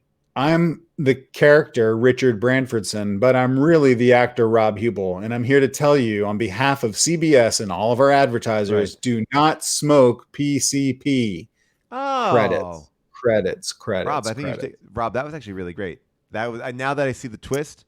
Yeah, well, that's that the was thing, great. man. Is that I've been trying to tell you, like it's CBS. They're not going to like promote. Right, of course, I didn't let myself go on the journey, which is something that I'm often I tell myself in therapy, like just enjoy the ride. Go along for the ride. Yeah. Great, great. Because obviously at the end of the day, we don't want young Sheldon to smoke PCP. People even though it is chat, cool. Like people are saying in the chat, if you can work it in, when he goes like, if young Sheldon was to ask your character like, why are you smoking PCP? If your character could say, we're treating ourselves. Oh, see, I don't like that. I'm so pissed off about that. I'm so. Yeah, I tell you why I'm mad, because, we come on here and we do the show for free, and then people turn it around and they try to, humiliate me and embarrass me. Sure. And I'm pissed, man. I got. We should maybe just end the show and say thank you to everybody. Thank you for being here. Thank you to all of our guests, Cazzie David, Robert Kirkman, Rob Riggle, Rob Latham. And all right, so people, this is great. We'll see you next week. We'll see you next week, same time. I hope. Yeah, I'll be in Palm Springs next week, Paul. But we can do it. All right, great. We can do it. All right, great, perfect. And I'll let you know what my shooting schedule. Okay, see you later, Rob. Bye bye. See you guys. Bye. Woo.